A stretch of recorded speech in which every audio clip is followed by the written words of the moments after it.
Hi guys, tonight we travel far back in time to a world without electricity, insulation, or even a decent pair of waterproof boots. You are standing in the grey hush before sunrise somewhere in medieval Europe, your breath clouding the air like smoke from a ghostly fire. The frost bites at your fingertips even through woolen gloves, and the ground beneath your worn leather shoes is so hard it rings faintly when you walk. You can hear the low groan of wooden beams as the wind pushes against the cottage walls. This is winter as your ancestors knew it, and you, my friend, probably would not survive this. So, before you get comfortable, take a moment to like the video and subscribe, but only if you genuinely enjoy what I do here. Let me know in the comments where you are listening from and what time it is right now. Now, dim the lights and let us step into that frozen dawn together. You trudge out of your straw bed, stiff and sore. The thin blanket you shared with your family has barely kept the cold from sinking into your bones. The faint glow of embers in the hearth is the only source of light, trembling red beneath a crust of ash. You kneel, shivering, to blow on them, coaxing life from near death. The first spark of warmth feels like hope itself. The room smells of smoke and damp earth.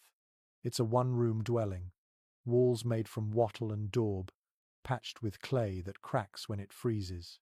The air carries a sour mix of human breath, sheep's wool, and last night's porridge. Outside, snow presses heavy on the thatch. You can almost hear it sigh.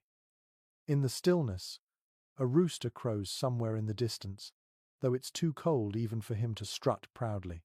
His call echoes over a landscape of white and grey, where the nearest tree has shed all signs of life. You pull on your rough spun tunic, scratchy against your skin, and fasten a belt of frayed leather. Around your legs, woolen wraps cling like icy armor. This morning, like every morning in the dead of winter, you must check on the animals before breakfast. It is not optional. They are your livelihood, and their breath alone may keep the barn from turning to stone. You step outside, and instantly, the cold strikes you like a slap. Your nose runs, and your eyelids sting. The snow crunches beneath your feet, so loud in the silence that you almost wince. Historians believe that during the harsh winters of the early 14th century, sometimes called the onset of the Little Ice Age, temperatures in parts of Europe fell dramatically. Rivers froze solid, harvests failed, and even salt for preserving food became scarce. The cold was not a passing discomfort, it was a force of nature, shaping survival itself. You walk toward the byre, where the animals are kept. Steam curls from the gaps between the wooden boards. Inside, the cows stir, their bodies warm against each other. The air is thick and rank, but compared to the outside, it feels like paradise. You pause a moment, feeling the heat from their hides seep into your hands. You whisper a soft thanks, though you don't quite know to whom, maybe to the cow, maybe to God, maybe to both. The cow's breath puffs like mist in candlelight. You begin to clear the frost from the trough and chip ice from the bucket. Your hands ache, but you work quickly. If you're too slow, the water will freeze again before the animals can drink. The rhythm of the task is strangely soothing. Lift, break, pour, breathe. A quirky detail, often forgotten, is that some farmers in the coldest regions used animal dung as insulation, plastering it on outer walls to block drafts. The smell was dreadful, but when the wind howled through the cracks, the stench felt like a small price to pay for life. You think about that as you glance at your own cottage and see patches of frozen mud still clinging to the base. Back inside, the house wakes gradually. Children cough beneath the blankets. Your spouse stirs the ashes again, blowing gently until the fire catches. You help by placing small twigs, then thicker sticks, feeding the growing flame. The first crackle echoes like laughter in the silence. Fire means warmth. Fire means coffee, though of course there is no coffee yet, only a thin broth or ale, maybe some stale bread softened with hot water. The smell of burning wood fills the air. It's smoky, but comforting.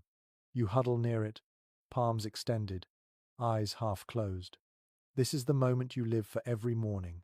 the thawing of your fingers, the slow bloom of warmth across your chest. Your mind wanders to the fields beyond the village, buried under snow, waiting for spring.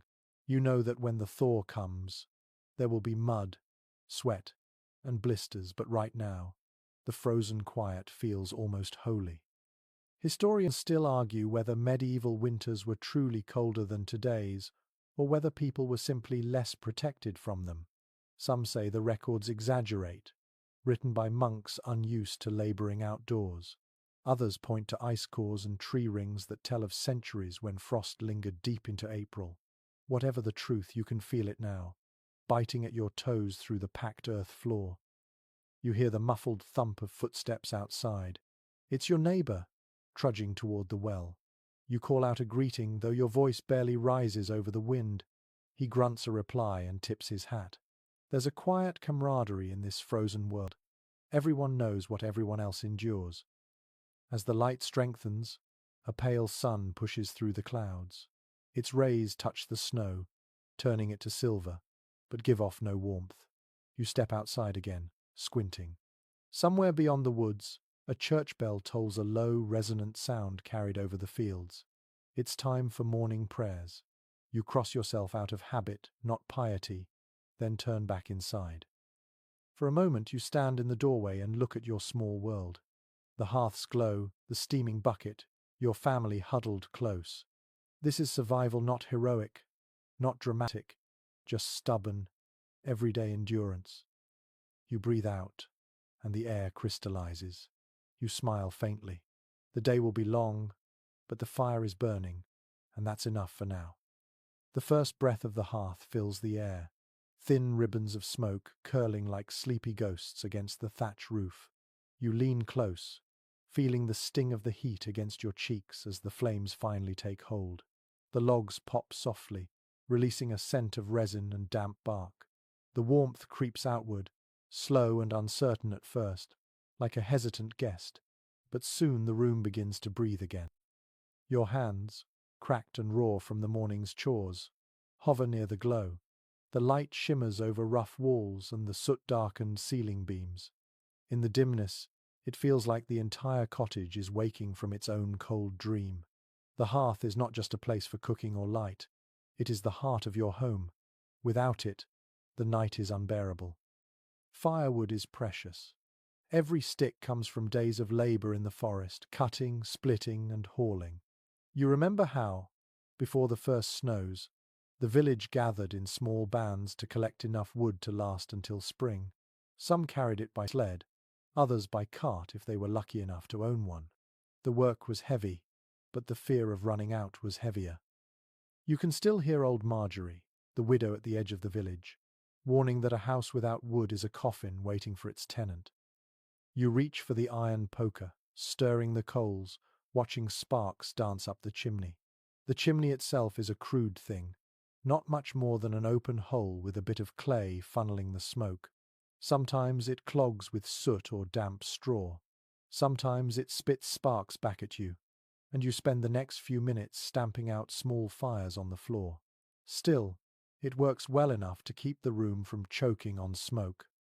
Historians tell us that many medieval homes had no chimney at all. Smoke would simply rise through a hole in the roof or drift into the rafters until it seeped out through the cracks.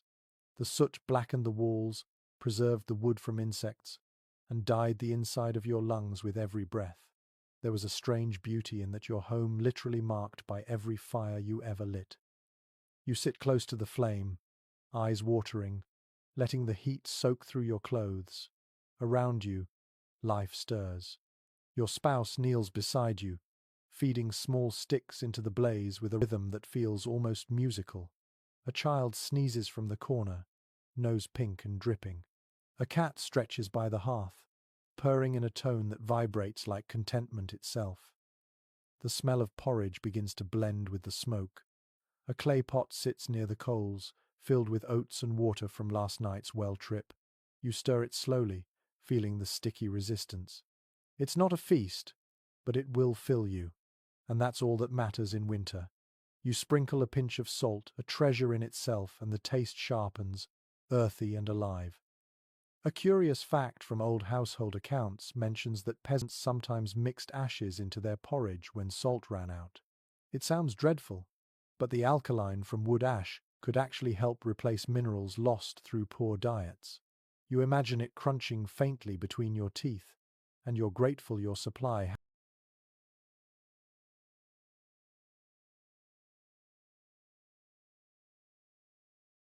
hasn't yet run dry. Outside, the wind sighs against the shutter. You can hear it pushing, whining through the gaps, desperate to sneak in. You stuff more straw along the edges of the window frame to block the draught. The straw rustles like dry whispers. Every small act feels like defiance. You will not let the cold claim this space. There's a strange rhythm to your days now. Wake before dawn, tend to the fire, feed the animals, eat what little you have, and keep moving. If you sit still too long, the chill creeps in like a thief. Yet, there's comfort in the repetition. The fire is constant, dependable in a world that rarely is. You glance at the iron tools near the wall, the tongs, the poker, the little hook used to hang pots at different heights above the flame. Each has its place. Each has been held by your parents, and maybe theirs too. The metal is pitted, but strong. You polish it now and then with fat from the cooking pot, watching the dull shine emerge. Historians still argue whether medieval hearths were truly central in every peasant's life, or if they've become romantic symbols for modern imagination. Some records suggest that people often spent time in communal bakeries or lordly kitchens instead, where warmth was abundant and gossip plentiful. Yet the truth may be somewhere in between your home fire as private solace, the public hearth as shared life. The flame shifts again, brighter now. It throws long shadows across the floorboards, and for a moment you imagine stories in them. The dancing shapes remind you of the old tales told on long winter nights of spirits that hid in the firelight, of ancestors watching from the smoke. You remember the village priest warning that such thoughts invite demons, but deep down you think he's wrong. There's something good in the way the fire speaks. It has always been your companion, never your enemy. You reach for a cup of ale left from last night. It's gone flat and a little sour, but it warms your stomach. You hold it near the fire until it steams slightly, then sip. The warmth spreads slowly, like courage you didn't know you had. Your youngest child stirs awake and crawls to your lap,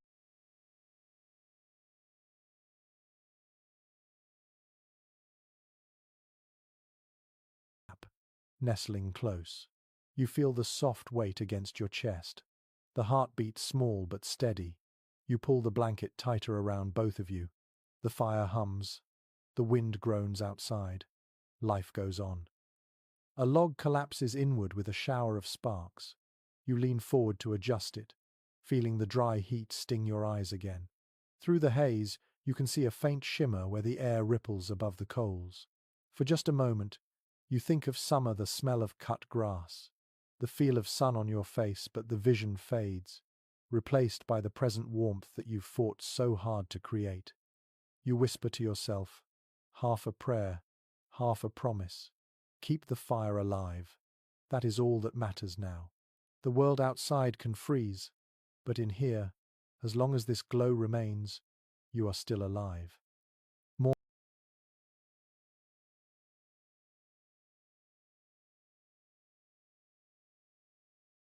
Morning ripens slowly into a pale and icy light. The fire is holding steady, its warmth reaching only a few steps from the hearth before the air turns cruel again. You pull on another layer, the thickest wool you own, and feel the coarse fibers rasp against your neck. The smell of sheep still clings to it, an earthy perfume of lanolin and survival. Every garment you wear carries a story. The tunic was woven last spring on a simple loom, its threads uneven but sturdy. The underlayer is a rough linen shirt, patched so many times that the stitches form their own map of hardship.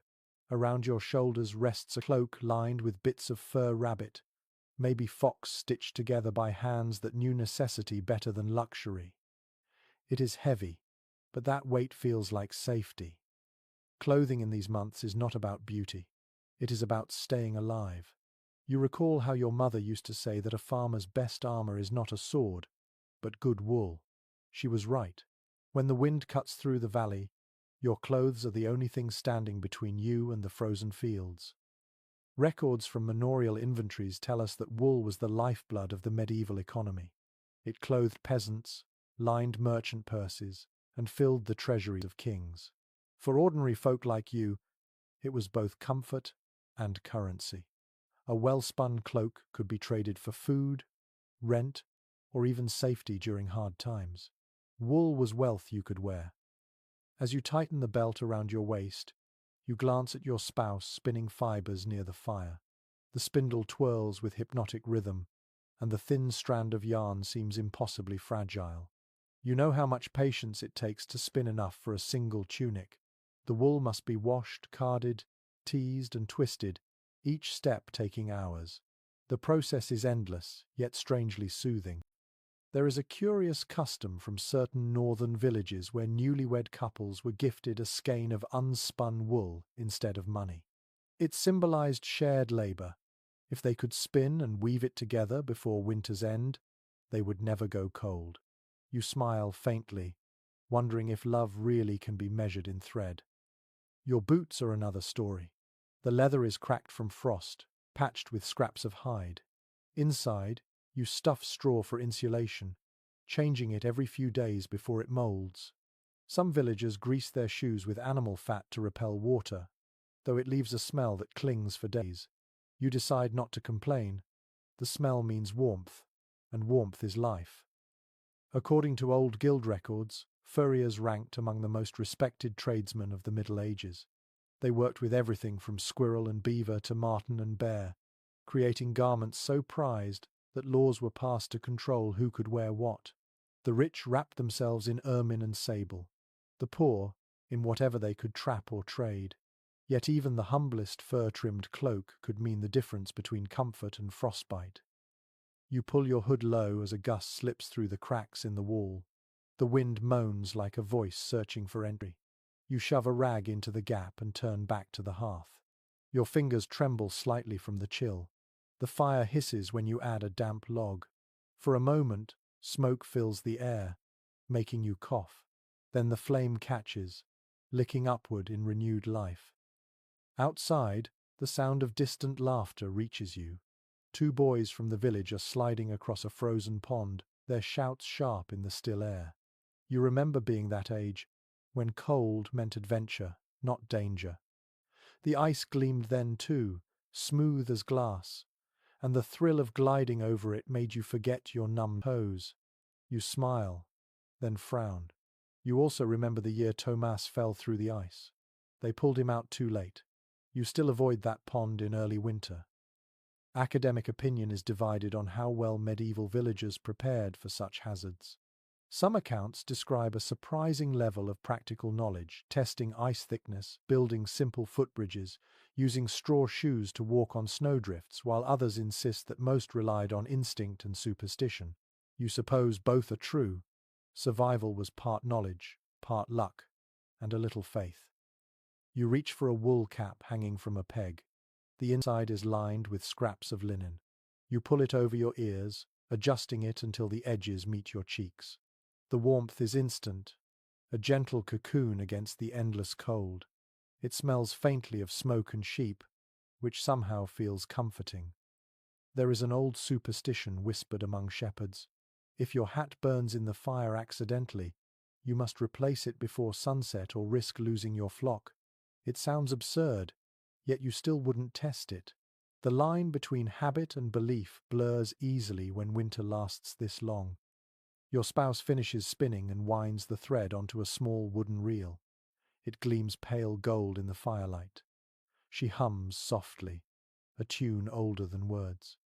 The sound is thin, almost fragile, but it warms you more than the fire. You glance at your children bundled under blankets. Their small hands poke out, searching for warmth. You tuck the edges tighter around them, feeling the rough fabric beneath your fingers. It's not soft, not fine, but it's enough. Everything in this life is about enough.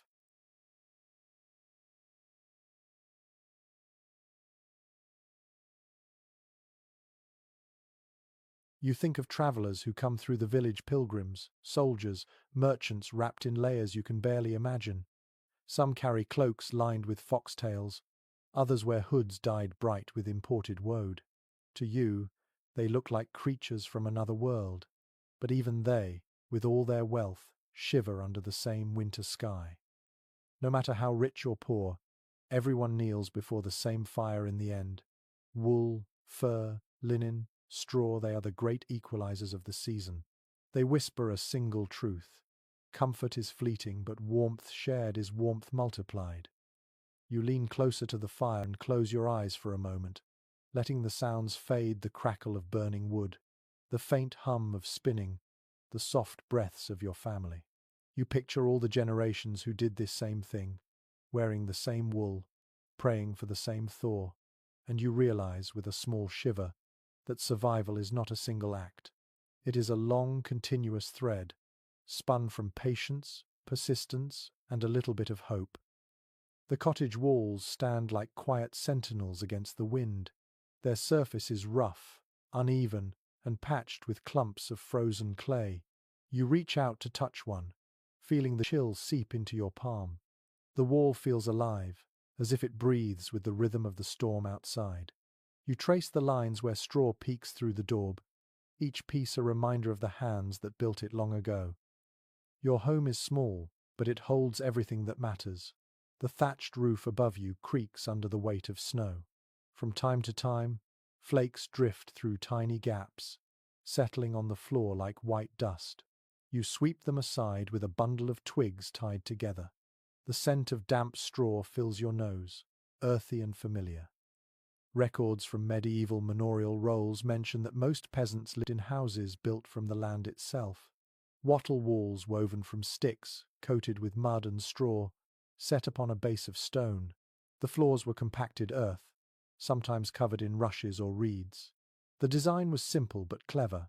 Thick walls kept the heat in, while the roof's steep pitch let rain and snow slide away. You look up at the beams above your head, blackened with soot and smoke. They have seen decades of winters, maybe centuries.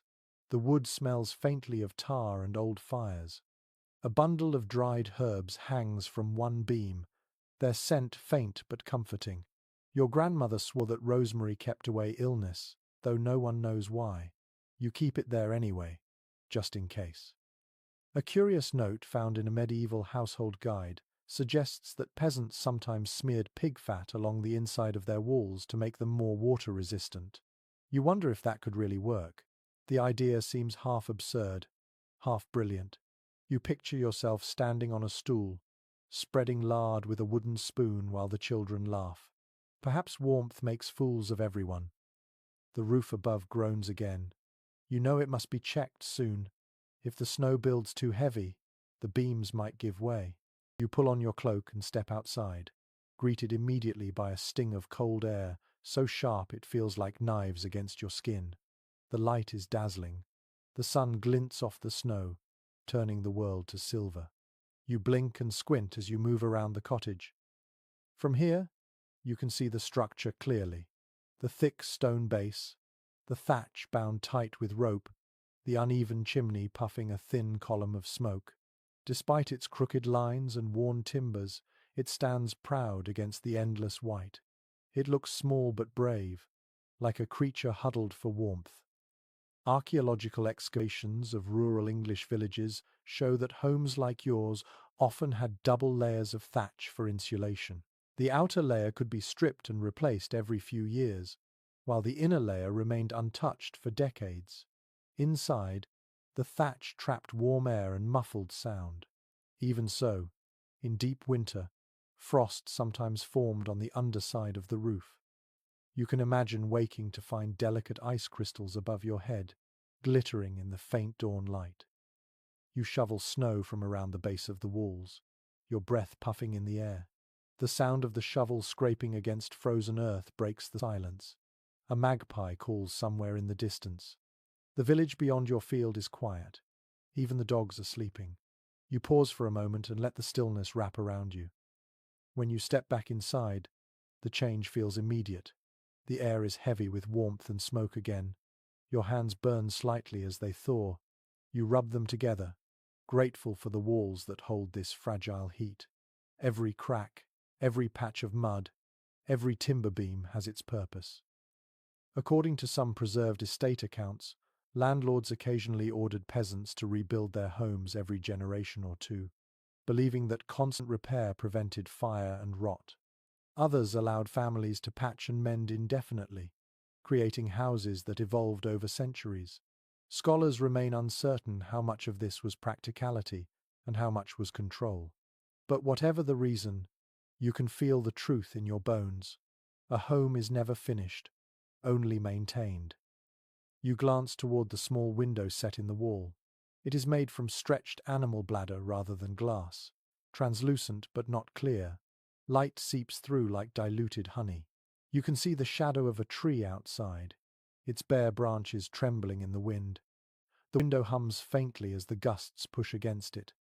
You stuff a wad of wool into the corner to stop the draft.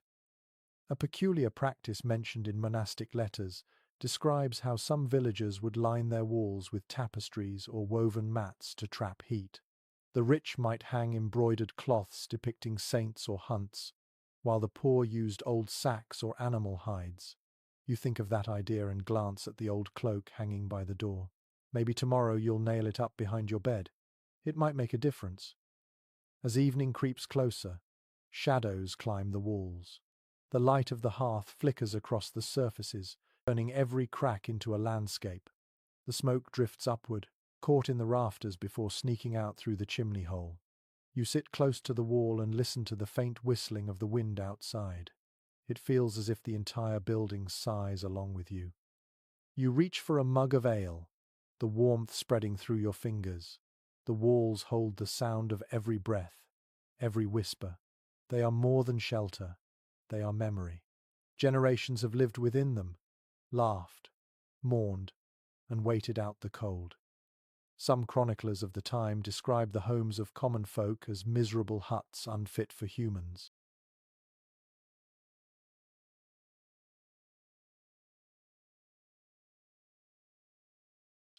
But they were wrong in their own way. Yes, the smoke burns your eyes, and the cold creeps in no matter what you do. Yet inside these four walls there is life, laughter, and a stubborn kind of comfort. The cottage does not promise luxury, it promises endurance. You sit quietly, feeling the heartbeat of your home pulsing in the warmth of the hearth and the creak of the beams. Outside, the night gathers strength again, black and endless. Inside, your small light continues to glow, wrapped safely in walls of clay, straw, and faith. The night deepens, and the cold presses closer. Every sound outside feels sharper, every gust of wind like a whisper at the door. You huddle by the hearth, wrapped in your cloak, listening to the rhythm of your own breath. The fire sighs softly, its orange light licking the walls. In this dim glow, the cottage feels smaller, but strangely more alive. Your family gathers close. The children, still drowsy from the day, sit near the hearthstones, their faces glowing in the flicker of firelight. A pot simmers gently, filling the air with the scent of barley and onion. It is not a feast, but its warmth is a blessing.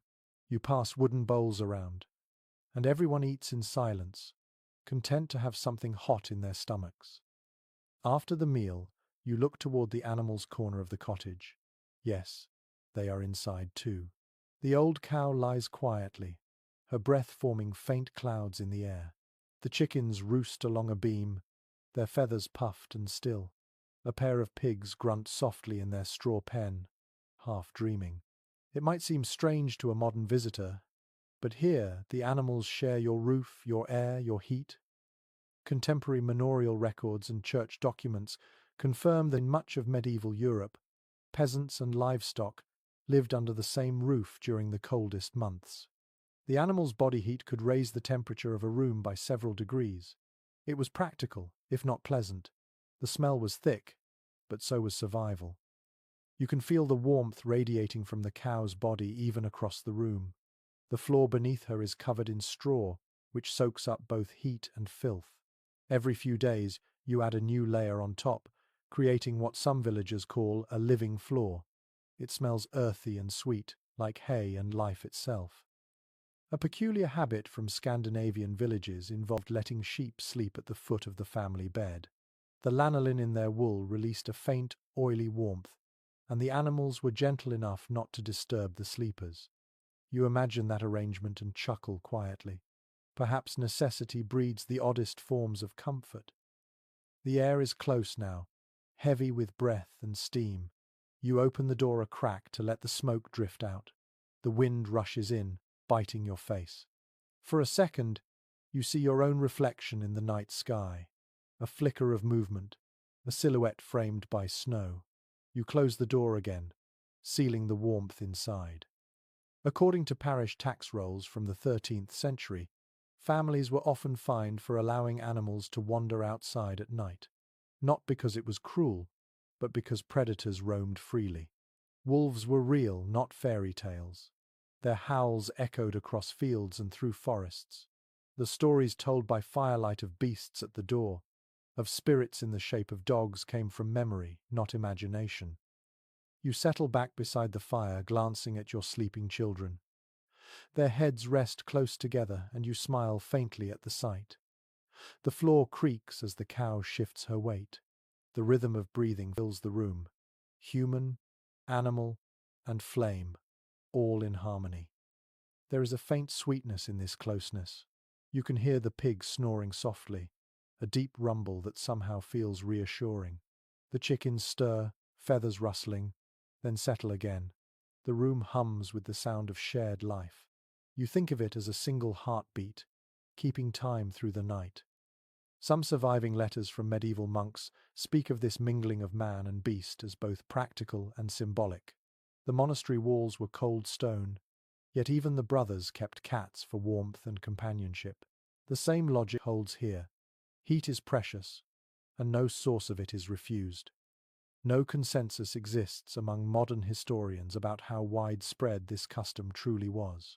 Some argue that only the poorest peasants shared quarters with livestock, while others claim it was nearly universal during harsh winters. You do not need a debate to tell you the truth. You can feel it in the air, in the quiet exhale of your cow as she dreams beside you. Your spouse adds more straw to the animal's pen, humming softly. The melody is simple, repeating, like a lullaby older than memory. It blends with the crackle of the fire and the faint rustle of feathers. The rhythm becomes hypnotic, and your eyelids grow heavy. You think briefly of the upper classes in their manners, sleeping on feather mattresses behind heavy curtains. You wonder if they ever feel the same kind of warmth, the shared pulse of life that fills a peasant's home. Perhaps their beds are softer, but their nights are lonelier. You reach for your blanket and spread it over your legs. The wool is coarse but warm. You can feel the heat rising slowly from the animal's corner, filling the room like invisible breath. It mingles with the smoke and the faint sweetness of hay. The cottage becomes its own small world, sealed against the frozen dark. An odd local saying comes to mind. The cow is the second fire. You smile to yourself, thinking how true it is. The beast gives milk, warmth, and companionship. She is part of the family, a quiet guardian against the cold. You whisper a small thanks before closing your eyes again. The fire crackles softly, echoing in the stillness. The walls hum with life. Outside, the snow continues to fall, covering the earth in silence. Inside, you drift towards sleep, surrounded by the rhythm of breath and the gentle sound of animals dreaming beside you. In this small space, packed with warmth and noise, you find the strange comfort that only winter can bring. Survival is not about solitude. It is about company, the kind that breathes, snores and rustles softly in the night. Dawn slides across the roof like a pale hand. You open your eyes slowly, feeling the stiffness in your limbs before the chill even reaches you. The fire has died to faint red embers, and the air inside the cottage feels heavy, damp, and still.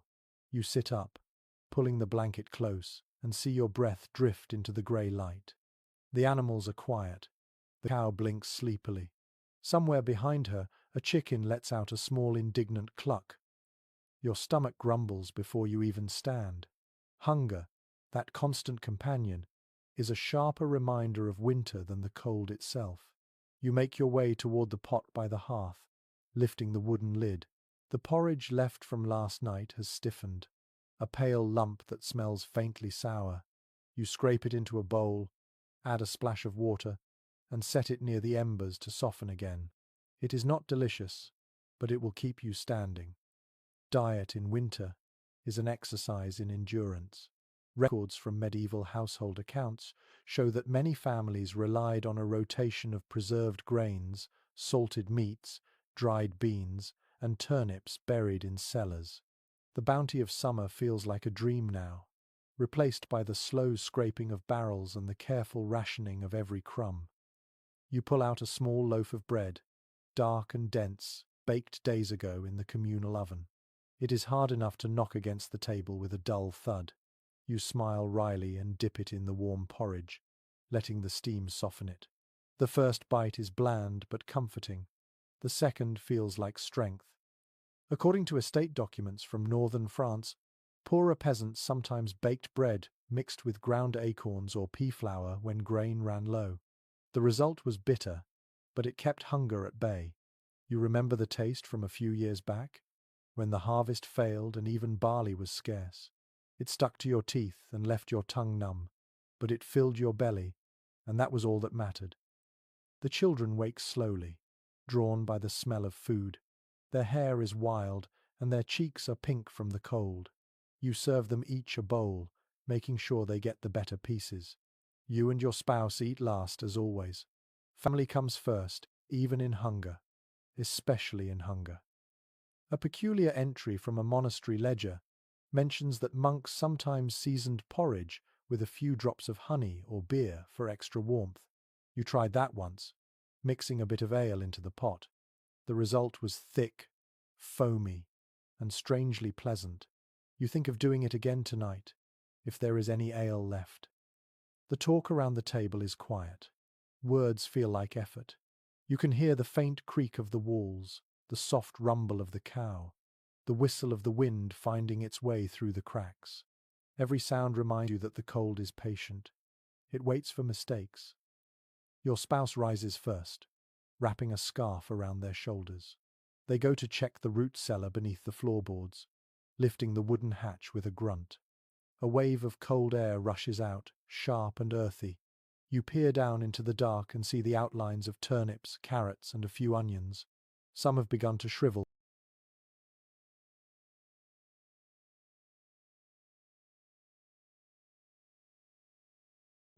but most are still firm. You both breathe a sigh of relief. According to surviving letters from rural bailiffs, root cellars were vital lifelines through winter. Dug deep into the ground, they kept vegetables cool enough to prevent rot, yet warm enough to avoid freezing. The practice was so essential that some lords required peasants to maintain them as part of their rent obligations. You hand up a few turnips and onions, brushing dirt from their skins. The smell of soil clings to your hands. You toss them into a pot, add water, and place it above the fire. The crackle of flame begins again, faint but promising. Soon the scent of stew fills the room, rich and humble. Academic discussions continue about how medieval people balanced their diets during long winters. Some suggest that malnutrition was common and constant, while others argue that stored foods and careful planning allowed many villages to endure surprisingly well. You suspect the truth lies somewhere between those ideas. You have known winters of plenty and winters of near-empty cupboards. Luck and weather decide which one you get. While the stew simmers, you slice a small strip of salted pork and drop it in. It hisses as it meets the water. The fat rises in thin circles across the surface. The smell is heavenly. You stir it slowly, watching the steam curl into the rafters. One traveller's diary from the 13th century mentions a strange custom among farmers in cold regions, saving the first spoonful of every pot for the spirits of the house. The offering, placed on a shelf near the fire, was said to keep hunger from worsening. You think about that as you ladle a little broth into a small bowl and set it aside. Not because you believe it, perhaps, but because some traditions feel too old to ignore. When the stew is ready, everyone eats again. The warmth spreads through your chest, soft and heavy. You can feel life returning to your limbs. The children laugh for the first time in days, wiping broth from their chins. You smile and close your eyes for a moment, savoring the rare comfort. Outside, snow continues to fall. You can hear it pattering softly on the thatch, a sound like gentle applause. You look at your family, the animals, the flickering fire, and the small pot that smells of salt and earth. In this moment, the cold feels far away. You realize something as you watch your children scrape their bowls clean. Survival is not about abundance, it is about rhythm. You eat, you rest, you gather strength for one more day. Each meal is a quiet victory against the winter that never seems to end. You set your bowl down and stretch, joints cracking softly. Your stomach is full, the fire is steady, and the walls still hold. The day can begin now. The cold will wait at the door, but you will face it fed and ready. That is all anyone can ask for. The day unfolds slowly, pale and quiet.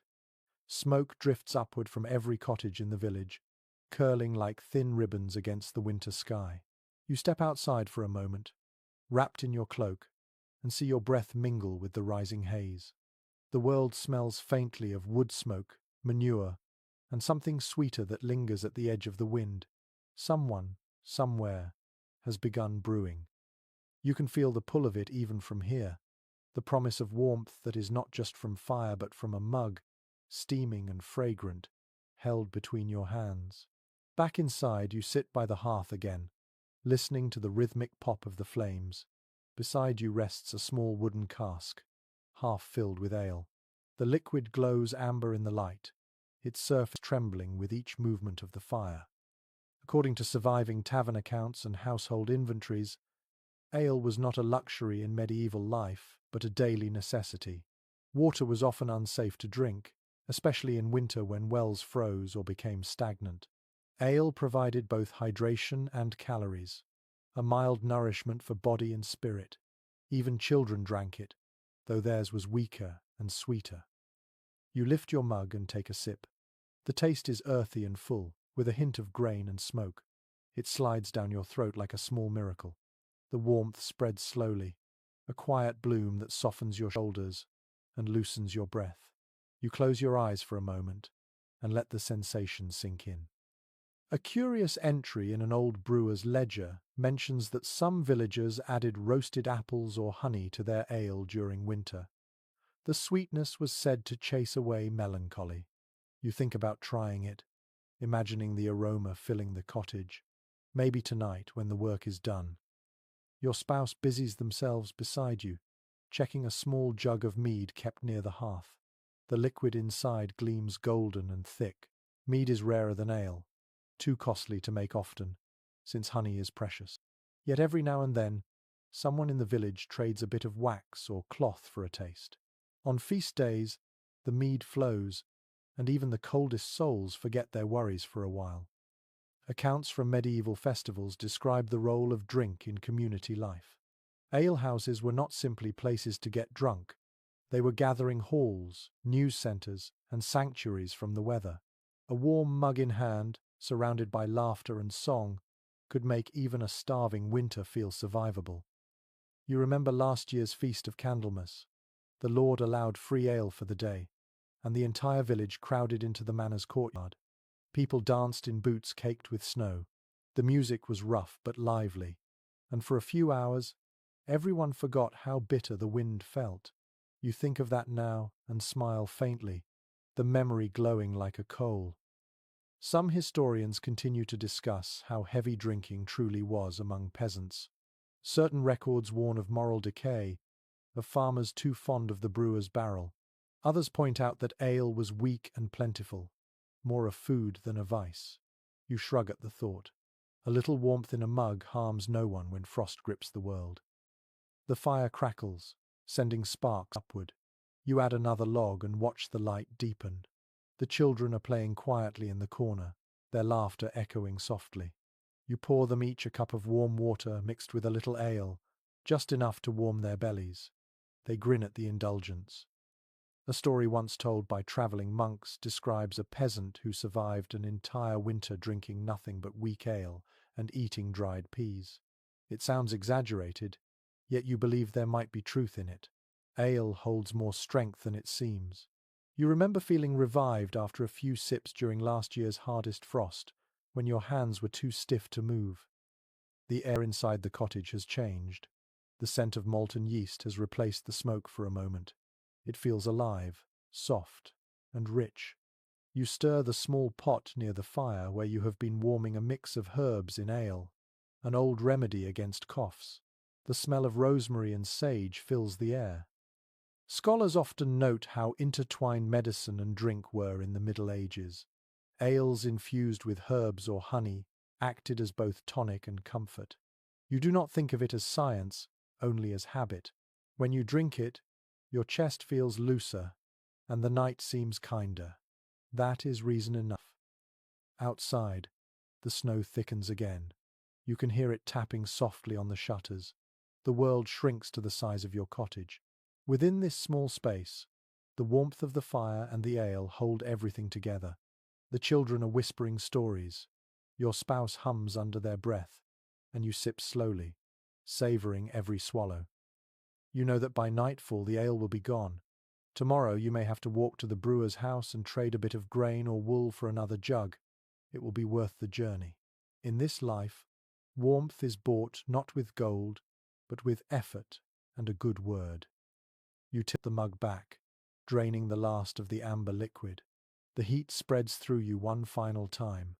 Outside, the wind rises, rattling the door. You look toward the fire and smile. Let it howl. Inside your chest, the warmth burns steady.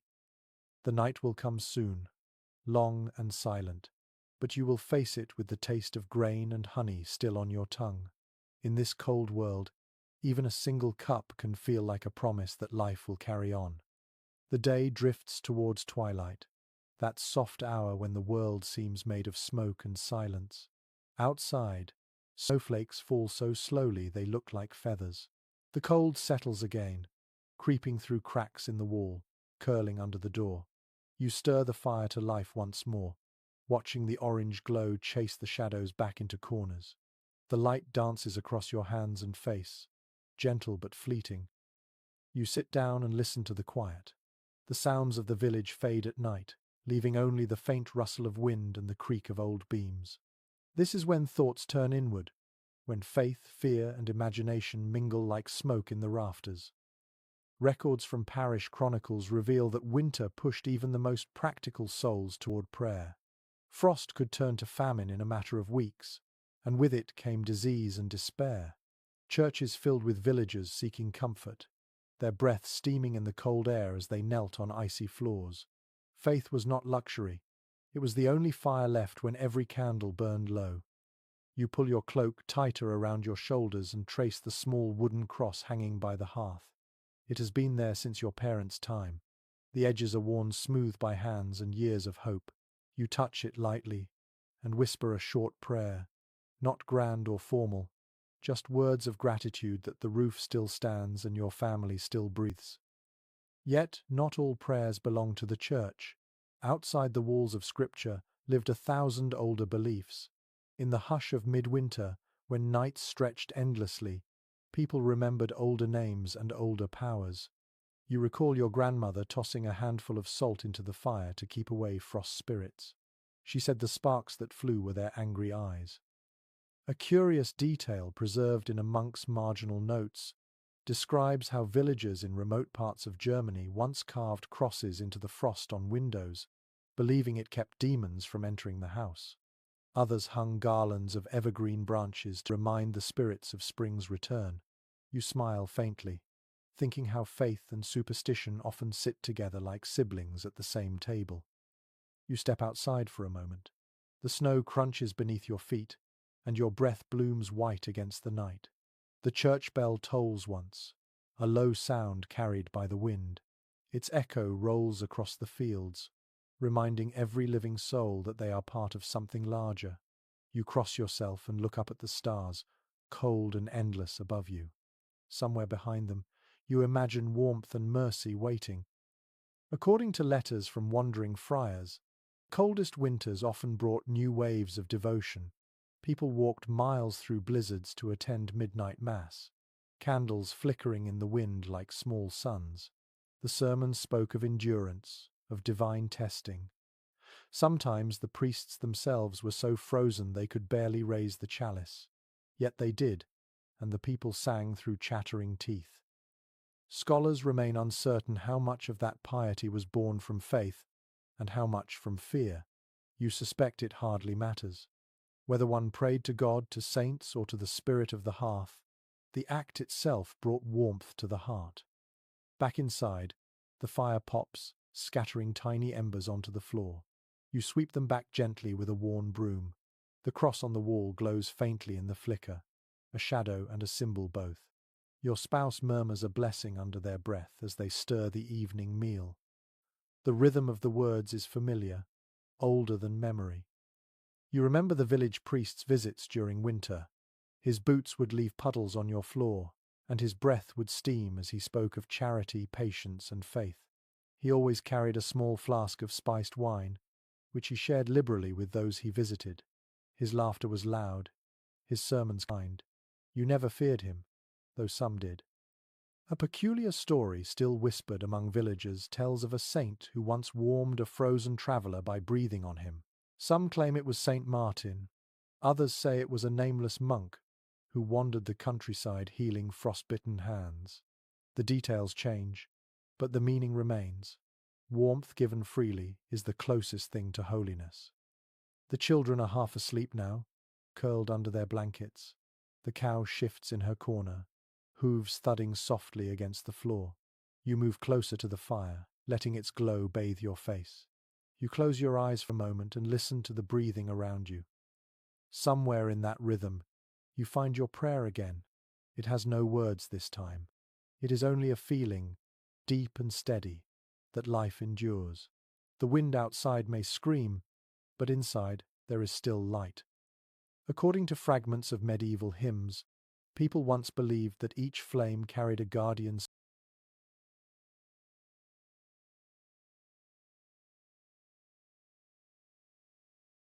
spirit of its own, a small piece of divine presence that refused to die.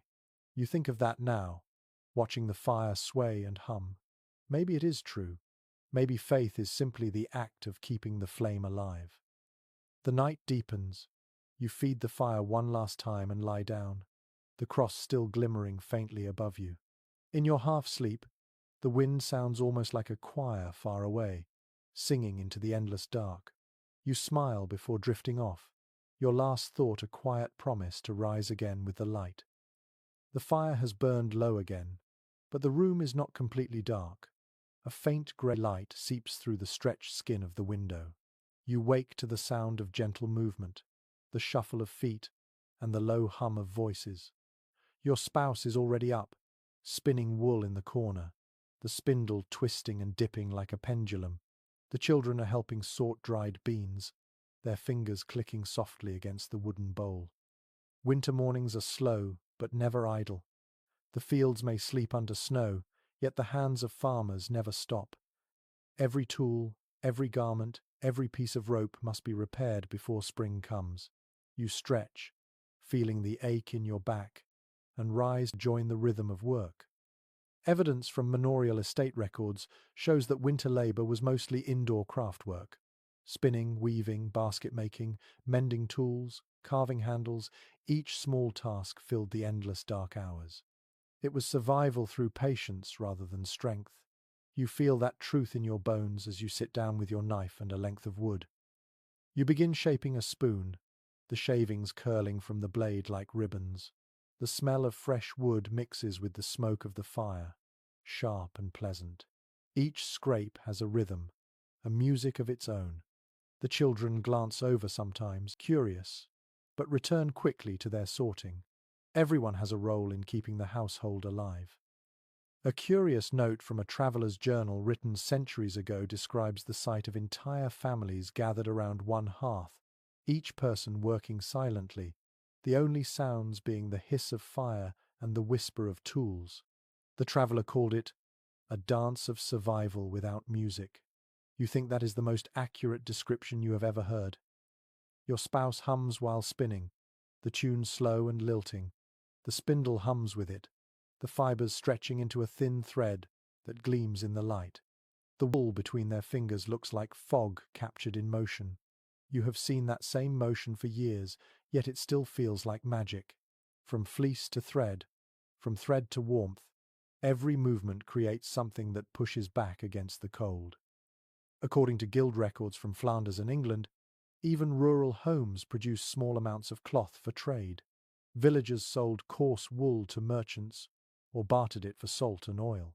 In that way, the labor of the hearth connected the poorest farmer to faraway markets. You imagine your thread or your spoon someday traveling beyond this valley, touched by hands you'll never meet. You pause for a moment to warm your fingers near the fire. The light dances over the half-shaped spoon. You feel a small pride in its curve, smooth and true. It will serve someone for years, maybe longer. Such small creations are the legacy of ordinary life. Beside you, your eldest child sits cross-legged, mending a torn tunic. Their stitches are clumsy, but you say nothing. Learning is a slow process, like winter itself. You remember your own early attempts? Your father shaking his head and then silently redoing every seam. Now you smile at the memory and let your child keep working. Mistakes are their own kind of warmth. An unusual practice recorded by local priests involved marking tools with tiny crosses before winter began. It was thought to bring luck and prevent injury during long indoor labor. You glance at the knife in your hand, its wooden handle worn smooth, and wonder if your father carved the faint mark near the base. You like to think he did. Hours pass quietly. The room fills with the smell of wood, wool, and faint sweat. Outside, the light shifts from grey to white, then begins to fade again. The sun barely lifts itself above the horizon this time of year. It feels as if the world itself is holding its breath. Scholars who study rural rhythms often debate whether medieval peasants ever rested. Some argue that winter brought rare moments of leisure, while others claim that survival left no room for idleness. You know from experience that both can be true. There are hours like these, slow but busy, where your hands move on their own while your mind drifts somewhere softer. It is work, but it is also peace. When the spoon is finished, you run your fingers along its edge. The surface is smooth and warm from handling. You hand it to your youngest, who hold it like a treasure. They test it in an empty bowl, pretending to eat, their giggles filling the room. For a brief moment, laughter replaces the wind outside. You glance toward the corner where a small pile of mended clothes sits neatly folded. Each stitch, each repair, is a silent victory. The house may be poor, but it is rich in persistence. Every fiber tells a story of endurance, and you can feel that story stretching behind you, through generations, unbroken. The fire hisses softly as a log collapses. You stir it with the poker, watching sparks leap upward and vanish. The rhythm returns the scrape of knife, the hum of spindle, the breath of children. Time itself feels different here, stretched thin like thread, steady as heartbeat. As darkness creeps in again, you set your work aside. The room glows with soft orange light. You feel tired but content, your muscles warm and your mind calm. The day's labor has filled the silence with meaning. Outside, the cold waits patiently, but inside, the hum of creation continues. You glance once more at your family, their faces lit by firelight, and realize that this quiet industry is its own kind of prayer. To keep making, mending, and shaping, even when the world freezes around you, is to affirm that life still matters. The night will come again, as it always does, but your hands will not be empty, and your heart will not be idle. That is how you survive the longest winter nights, by filling them with the soft rhythm of work and the quiet grace of creation. Outside, the wind carries the sound of distant bells. It is evening, and the village begins to stir with a gentle rhythm that feels older than memory. You step out for a moment, wrapping your cloak tight, and look down the snowy lane. Thin columns of smoke rise from every chimney, curling upward into the pale twilight. Each column is a sign of life, a fragile thread connecting one hearth to another. The air tastes of wood, smoke, and snow. You hear the muffled thud of an axe somewhere, followed by laughter. Someone is splitting kindling for the night. The faint clang of a pot lid rings from a nearby cottage. The world may look asleep, but beneath the frost, the village breathes together. Documents from medieval parish accounts often describe villages as single living organisms, each household part of a greater body. The baker depended on the farmer on the miller on the blacksmith. In winter, this web of need became even tighter. One family's warmth might save another's life. You walk toward the center of the hamlet, your boots crunching in the packed snow. The light from other cottages flickers across the ground, creating soft patterns that tremble with each gust of wind.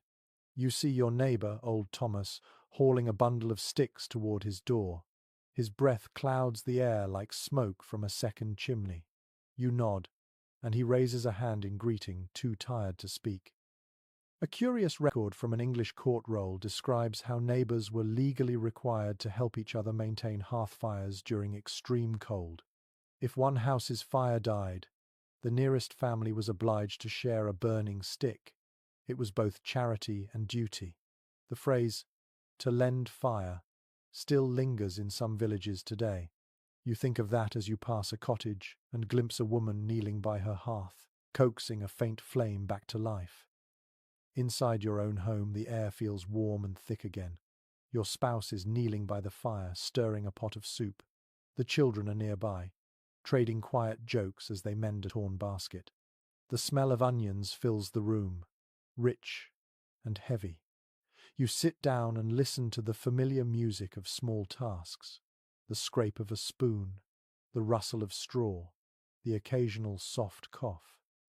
In many medieval communities, winter evenings were a time for stories. Chroniclers mention how families gathered together to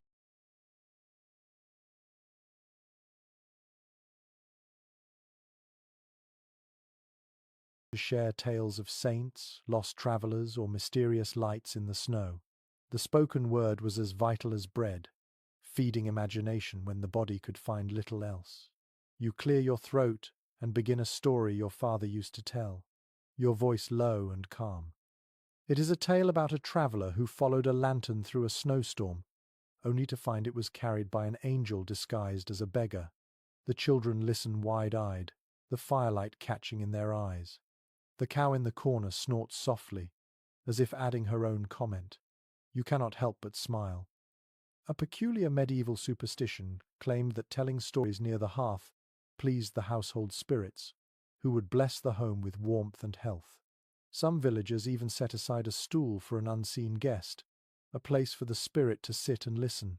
You remember your grandmother doing that once, and you glance now at the empty chair by the wall. It feels right to imagine someone there, smiling in the firelight. The night deepens. Outside, the snow falls thicker, softening every sound.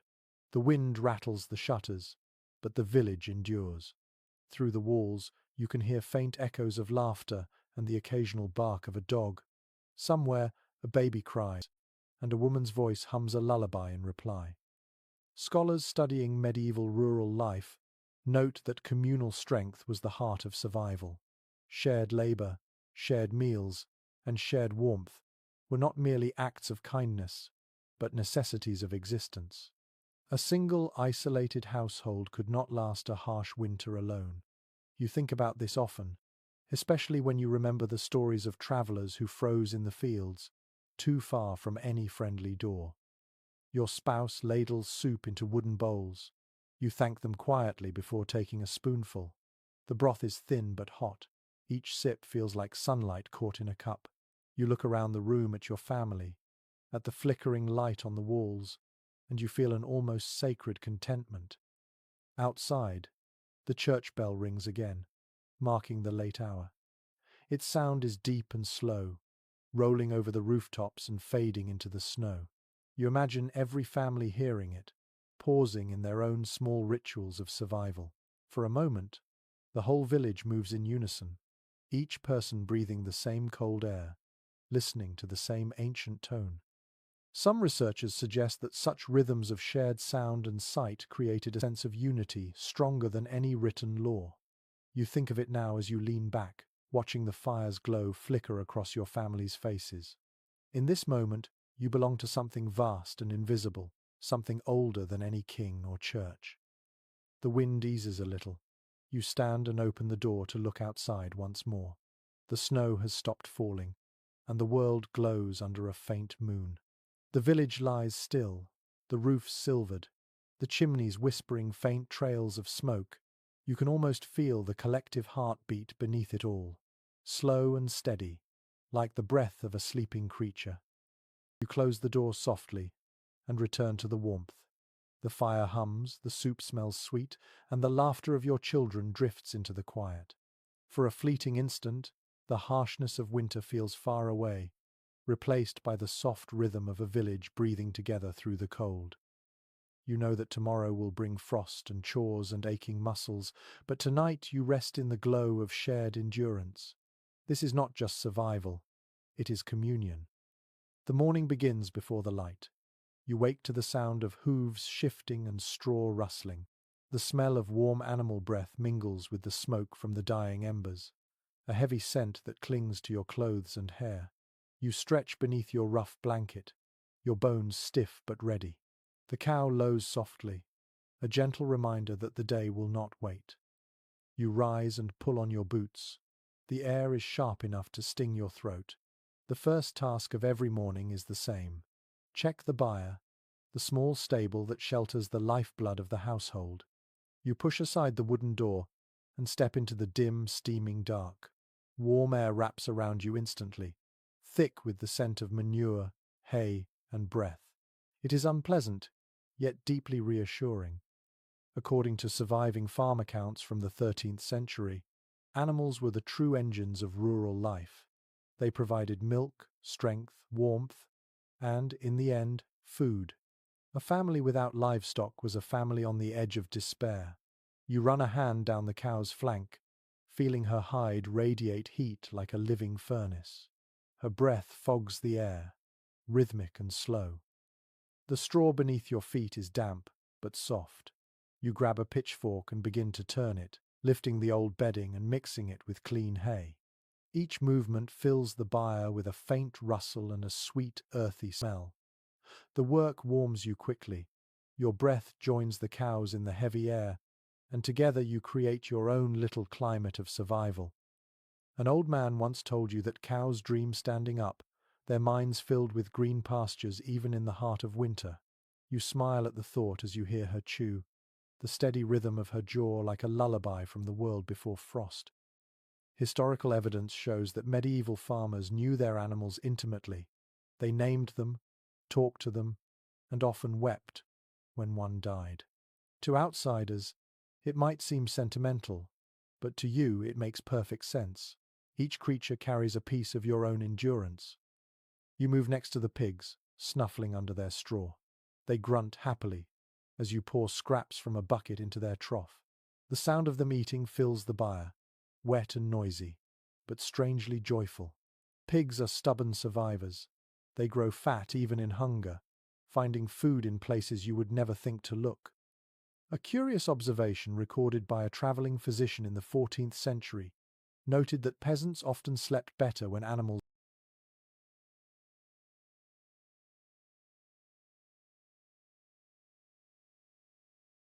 were close by. He speculated that the warmth and the rhythm of breathing soothed the human mind. You believe it. On nights when the wind howls like wolves, that steady breathing beside you feels like a promise that life endures. The chickens stir next. You reach beneath one and find a single egg, warm against your palm. The small miracle of it makes you pause. You slip it gently into your pocket, careful not to break it. One egg can turn a meal of broth into something nearly luxurious. The goat bleats softly, tugging at her rope. You scratch her chin and pour a bit of grain into her dish. Her eyes, square and wise, watch you with something that almost feels like understanding. You laugh quietly, your breath mixing with hers in the cold air. Accounts from early agricultural manuscripts mention that some farmers believed animals could sense coming storms before humans did. When cows grew restless or dogs whined without reason, the villagers prepared for snow or bitter wind. You think of that now as the goat suddenly stamps her hoof, snorting toward the door. Perhaps she knows something you do not. You finish your work and carry the milk bucket back toward the cottage. The handle bites into your fingers, cold against your skin. The liquid sloshes gently inside, pale and warm. When you enter the main room, the fire greets you with its soft glow. The air feels instantly lighter. You pour the milk into a clay pot near the hearth to keep it from freezing. Your spouse thanks you with a nod, already stirring a pot of porridge. The children yawn, rubbing their eyes, while the cat winds around your legs, hoping for a drop of milk. You laugh and pour a little into a wooden bowl. She licks it greedily, her tail flicking in contentment. Some scholars note that the warmth of animals may have made medieval homes smell terrible, but it also made them alive in a way that modern houses rarely are. You think about that as you sit down near the hearth, still feeling the heat of the fire on your skin. The air smells of smoke, hay, and milk. It is not pleasant, but it is honest. A peculiar practice found in Scandinavian farm accounts describes families deliberately piling manure near the outer walls of their cottages. As it decomposed, it gave off heat, creating a crude but effective insulation. You wonder whether the same happens here without you realizing it. Perhaps even the smell has its purpose. You take the egg from your pocket and hand it to your spouse, who cracks it carefully into the bubbling pot. The yellow swirl brightens the broth like a small sundae. The children cheer softly, knowing what that means. Today's meal will be better than most.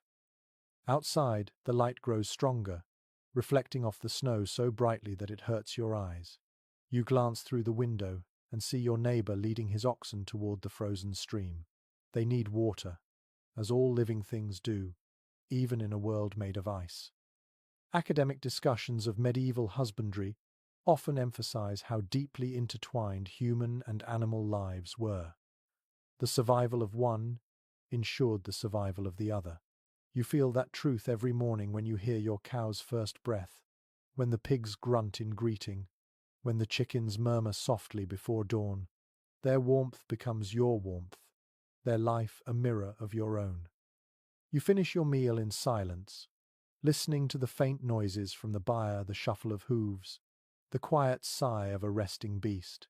Those sounds are as reassuring as the fire's crackle. Outside may be cold, but inside, surrounded by creatures and family alike, the world feels almost gentle. You take a final sip of milk, sweet and warm, and close your eyes.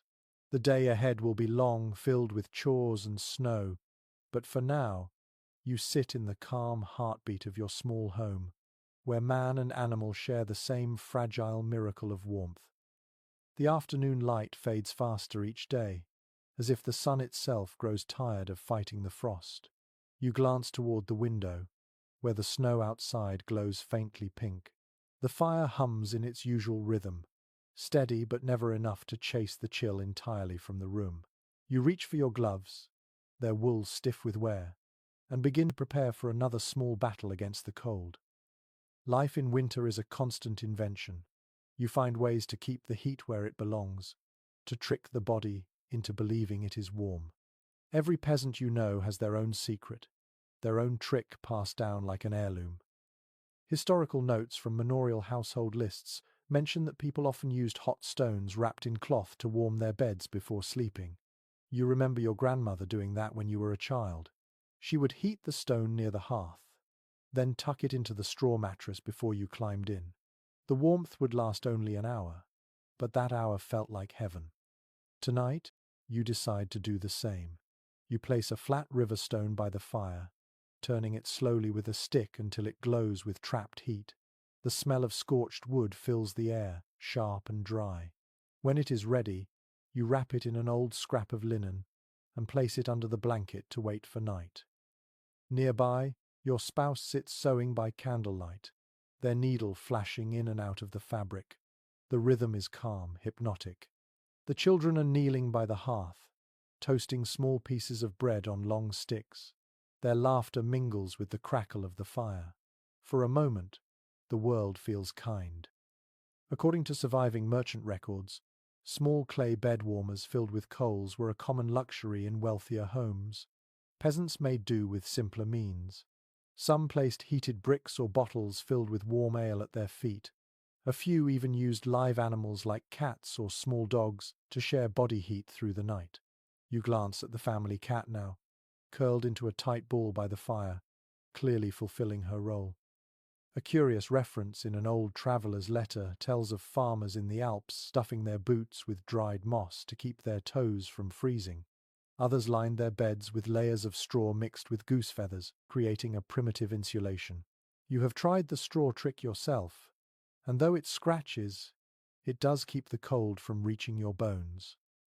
You step outside for a moment, holding your cloak close. The cold strikes immediately, crisp and absolute. The snow crunches beneath your feet with a sound like breaking glass. Above, the sky is deep blue fading to black, a great silence stretching to the horizon. You can see faint trails of smoke rising from neighboring cottages. Each one glows faintly in the dusk, a mark of stubborn life against the white emptiness. When you return indoors, your fingers sting from the sudden warmth. You hold them close to the fire, watching the skin redden. Your spouse smiles faintly and hands you a mug of broth. You drink slowly, the steam curling into your face. It tastes of salt and onion, humble but soothing. Some fragments of medieval diaries describe evenings exactly like this. The small domestic rituals, the quiet companionship, the art of finding comfort in repetition. Scholars often debate whether these moments were truly peaceful or simply moments of exhaustion. You think it might be both. Peace, after all, often wears the disguise of fatigue. You check the stone in your bed again. It is still warm, humming faintly against the straw. You tuck the blanket tighter around it, already imagining the relief it will bring later. The fire has burned low, glowing more than flaming now. You stir the embers and add a small log, careful not to waste too much wood. Every piece is counted, every stick, a small coin in the currency of survival. Your spouse finishes their sewing and holds up a pair of mittens. They are rough, mismatched, and perfect. You thank them softly and slip them on. The wool is coarse, but it traps warmth quickly. The feeling of heat spreading through your fingers is almost tender. There is an old superstition whispered among weavers that the warmth of a handmade garment carries the soul of its maker. You have always liked that thought. Maybe that is why these mittens feel alive in your hands. You hear the wind rise outside again. It moves across the roof like a restless spirit, shaking loose bits of frost that fall with soft thuds. The shutters tremble but hold. Inside, the air smells of smoke and wool and faint sweetness from the toasting bread. The sound of the children's laughter softens into yawns. Before bed, you kneel to whisper a brief thanks, not to any saint or priestly name, but to the ordinary things. The fire that still burns, the stone that holds heat, the roof that has not yet leaked. Gratitude feels like another form of warmth. As you lie down, the bed feels surprisingly comfortable. The stone's heat seeps through the linen, chasing the cold from your legs. You pull the blanket close, feeling the familiar weight of straw beneath you. Your spouse settles beside you, their breath slow and steady. The children murmur in their sleep. Somewhere near the door, the cat sighs contentedly. Outside, the wind howls across the fields, but the walls stand firm. The world is ice, but inside, you are wrapped in small inventions, stones, mittens, straw, and the quiet stubbornness of love. You close your eyes, the warmth of the stone still pulsing faintly beneath you. In this fragile comfort, you understand something simple and profound. Survival is not about defying the cold. It is about learning to make peace with it, to meet it with patience, cleverness, and a spark of fire that never quite dies. The next morning begins in silence, the kind of silence that only deep winter knows. You wake to find frost clinging to the edges of your blanket, delicate as lace. Your breath hangs in the air, pale and ghostly. The fire has burned down to a dull orange glow. You sit up slowly, your body reluctant to leave what little warmth the bed still holds. The first task of the day is water. It is always water. You step outside with a wooden bucket, the cold biting your face like a slap. The well stands in the center of the village, a dark circle surrounded by white. The rope is stiff with frost, the handle frozen in place. You tap it with your glove, breaking the thin crust of ice, then begin to turn. The sound of the creaking wheel echoes faintly through the still air. Records from rural manors describe how villagers often had to break through thick ice just to reach drinkable water. Wells could freeze solid in the hardest winters, forcing families to melt snow for days at a time. You remember doing that once, years ago, when the frost reached so deep that even the earth seemed to shiver. The snow never gave enough, but it was all you had.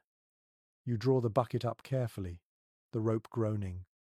The water glints silver in the dim light, thick with shards of ice. You dip your fingers into it and feel a sting so sharp it burns. It is too cold to drink yet, so you carry it inside to warm by the fire. The bucket leaves wet trails on the floor, small dark lines against the packed earth.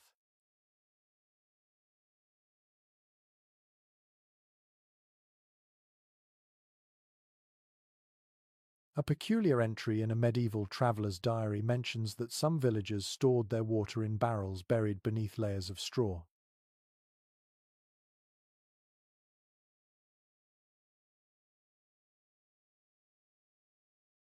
The straw acted as insulation, keeping the contents from freezing solid. You tried the same trick once with a jar of ale, and it worked well enough. The memory makes you smile. Inside, your spouse is stirring the fire back to life, coaxing thin flames from the embers. You pour a little water into the pot to heat for washing. The children wake slowly, rubbing their eyes and breathing small clouds into the air.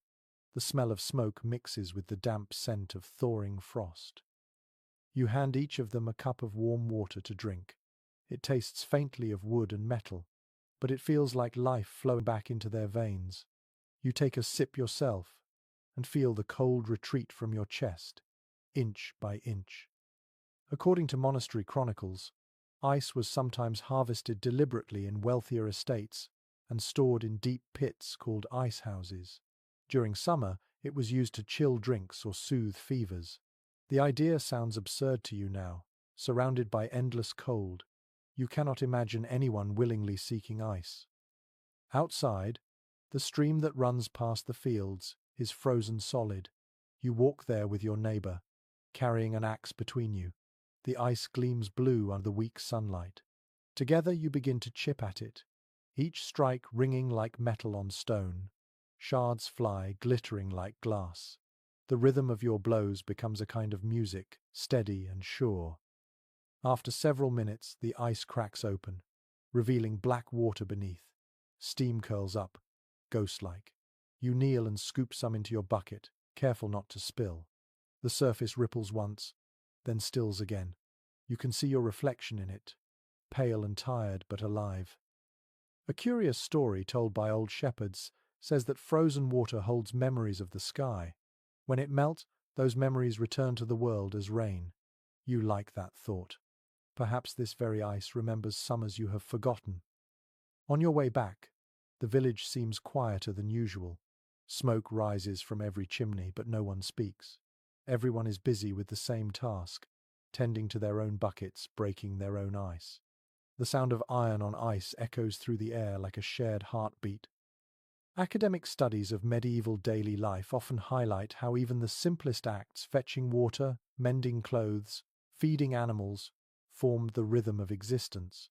You feel that rhythm now, each motion part of a larger song of endurance.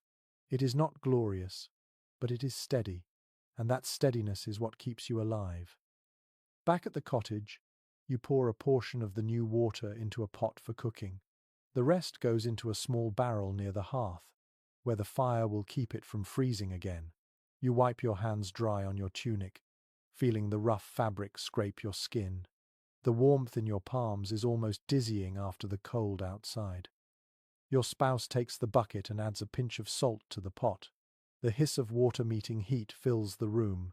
The smell of steam rises, clean and comforting. You take a deep breath, savoring it. A fragment of a medieval sermon once advised villagers to give thanks for water, calling it the first mercy of the world. You remember hearing that as a child and not understanding it. Now you do. In the heart of winter, water is a gift that must be fought for every day. As the evening settles in again, you refill your mug with warm broth and sit by the fire. The bucket gleams faintly in the corner, droplets of melted frost sliding down its sides.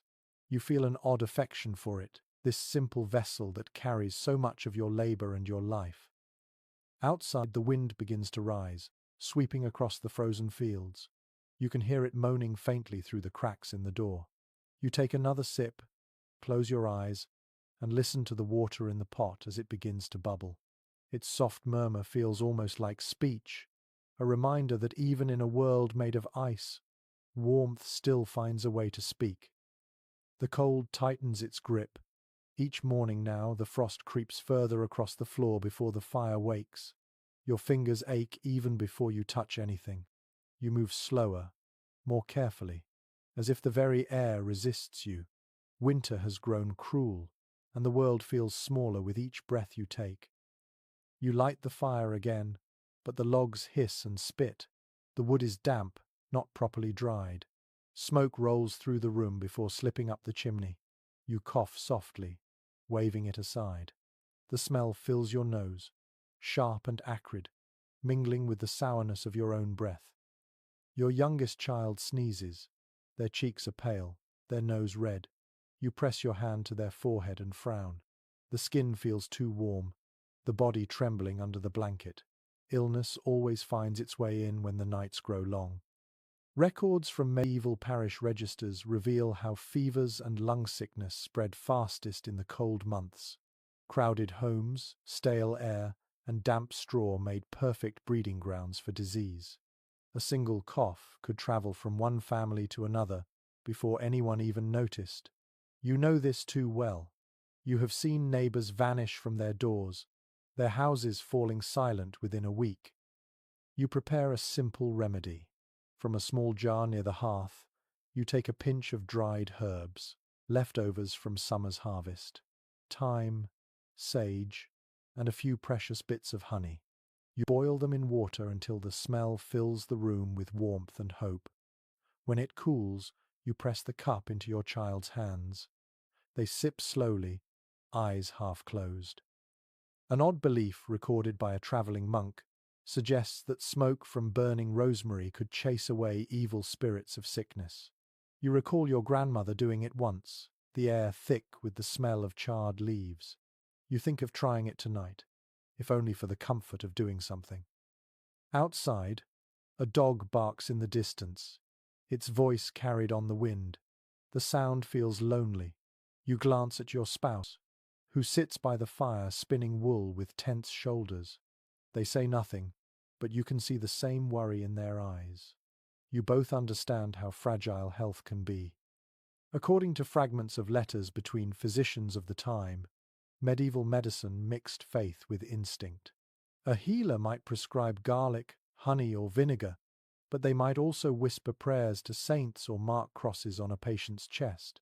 You have no doctor here, only the wisdom passed from one generation to another. Still, that knowledge has saved lives before. You take another log from the pile and feed it to the fire.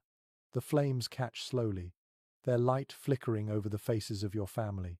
Your eldest coughs too, though they wave it off with a smile. You pretend to believe them.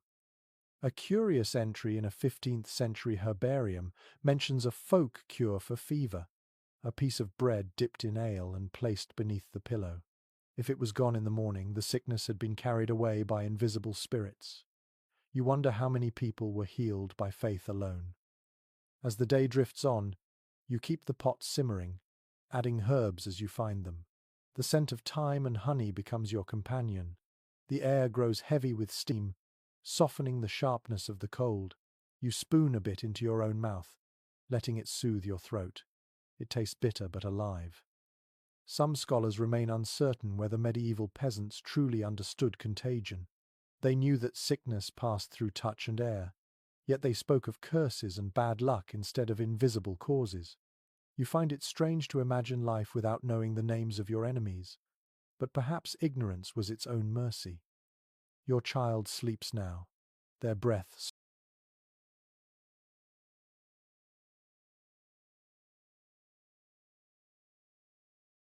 slow but steady. You wipe their brow with a damp cloth and whisper a quiet promise that they will see spring. You believe it because you must. The fire crackles again, stronger now. The warmth spreads slowly across the room. You take comfort in the sound, the rhythm of life continuing despite the weight of sickness. A curious superstition still lingers in your village. Never let the fire die completely, or death might enter with the cold. You keep that thought close, feeding the flames through the night even when your eyes ache with exhaustion. Outside, the wind grows louder, whistling against the roof. You pull your cloak tighter, feeling its rough wool scratch against your skin. Your spouse lays a hand on your shoulder. You look at each other for a moment. No words needed. This is how people endure, by sitting close, by tending the flame, by waiting. You take the herbs from the pot and hang them near the chimney to dry again. Every leaf matters. You do not know what tomorrow will bring, but tonight the fever has eased a little. That is enough. As the hours stretch on, the fire becomes the only heartbeat left in the room. You listen to it crack and sigh, thinking of all those who fought the same battle in winters long past. Illness, hunger, frost, they are as ancient as the snow itself. Yet here you are, still breathing, still watching the flame dance. You whisper a small prayer, not for miracles but for time. Another day, another sunrise, another chance for the body to heal. The night answers with silence, and somehow that feels like a blessing. The fever has passed, leaving the house quiet and heavy with relief. Your child sleeps deeply now, their skin cool and pale but no longer flushed. You move softly through the room, careful not to disturb them. The fire hums low, its light casting a gentle shimmer on the walls. For the first time in days, the air feels calm. You step outside, needing to breathe. The cold air is sharp but clean, clearing your lungs of the stale smoke inside. Snow blankets the village in soft mounds, and the trees glitter beneath a thin crust of ice. In the distance, you see a group of children sliding down a hill on pieces of wood, their laughter echoing like bells through the frost. It is strange, you think, how easily joy survives in the hearts of the young. Even when food is scarce and the wind cuts like a knife, they find something to play with. Their voices rise above the silence of winter, bright and unbroken. Accounts written by medieval chroniclers mention that children in rural villages often made their own toys from whatever they could find: twigs, bones, scraps of cloth, or carved bits of wood. They played with hoops, spun tops, or rolled frozen balls of snow long before anyone thought to call it a game. You smile, imagining your own children doing the same later when the chores are done. You watch the sky, a flat sheet of silver above the fields. Somewhere behind it, the sun waits, faint and tired. The air smells faintly of smoke and pine. You take another breath and let it fill your chest. For a moment, the cold feels almost kind. A curious entry from a village ledger notes that during particularly harsh winters, schools were sometimes closed for weeks. The cold froze ink, cracked quills, and made the walls of church schools too cold for writing. Instead, children stayed home to help mend clothes, patch roofs, and keep fires burning. Learning, like everything else, bent to the needs of survival. Inside the cottage, your eldest child is working near the fire, carving a small wooden figure from a scrap of oak. You watch as they chip carefully, tongue pressed between their teeth. The figure is rough but clear, a cow, you think, or maybe a dog. You praise the work, and they grin, cheeks flushed with pride. According to some letters left by monastic teachers, medieval parents encouraged small crafts as lessons in patience and skill. Children learn to shape, to mend, to value the effort behind every object they touched. You see the truth in that, as your child blows wood dust from their hands and looks up at you for approval. You prepare a meal, simple and light, a bit of bread, a thin broth made from yesterday's vegetables, and a slice of cheese. The cheese is hard from the cold, but the taste is sharp and comforting. The children eat quickly, their hunger constant and sincere. You watch them and feel a warmth that has nothing to do with fire. A peculiar folk saying claims that children's laughter kept the frost from creeping through the walls. You are not sure who first said it, but it feels true.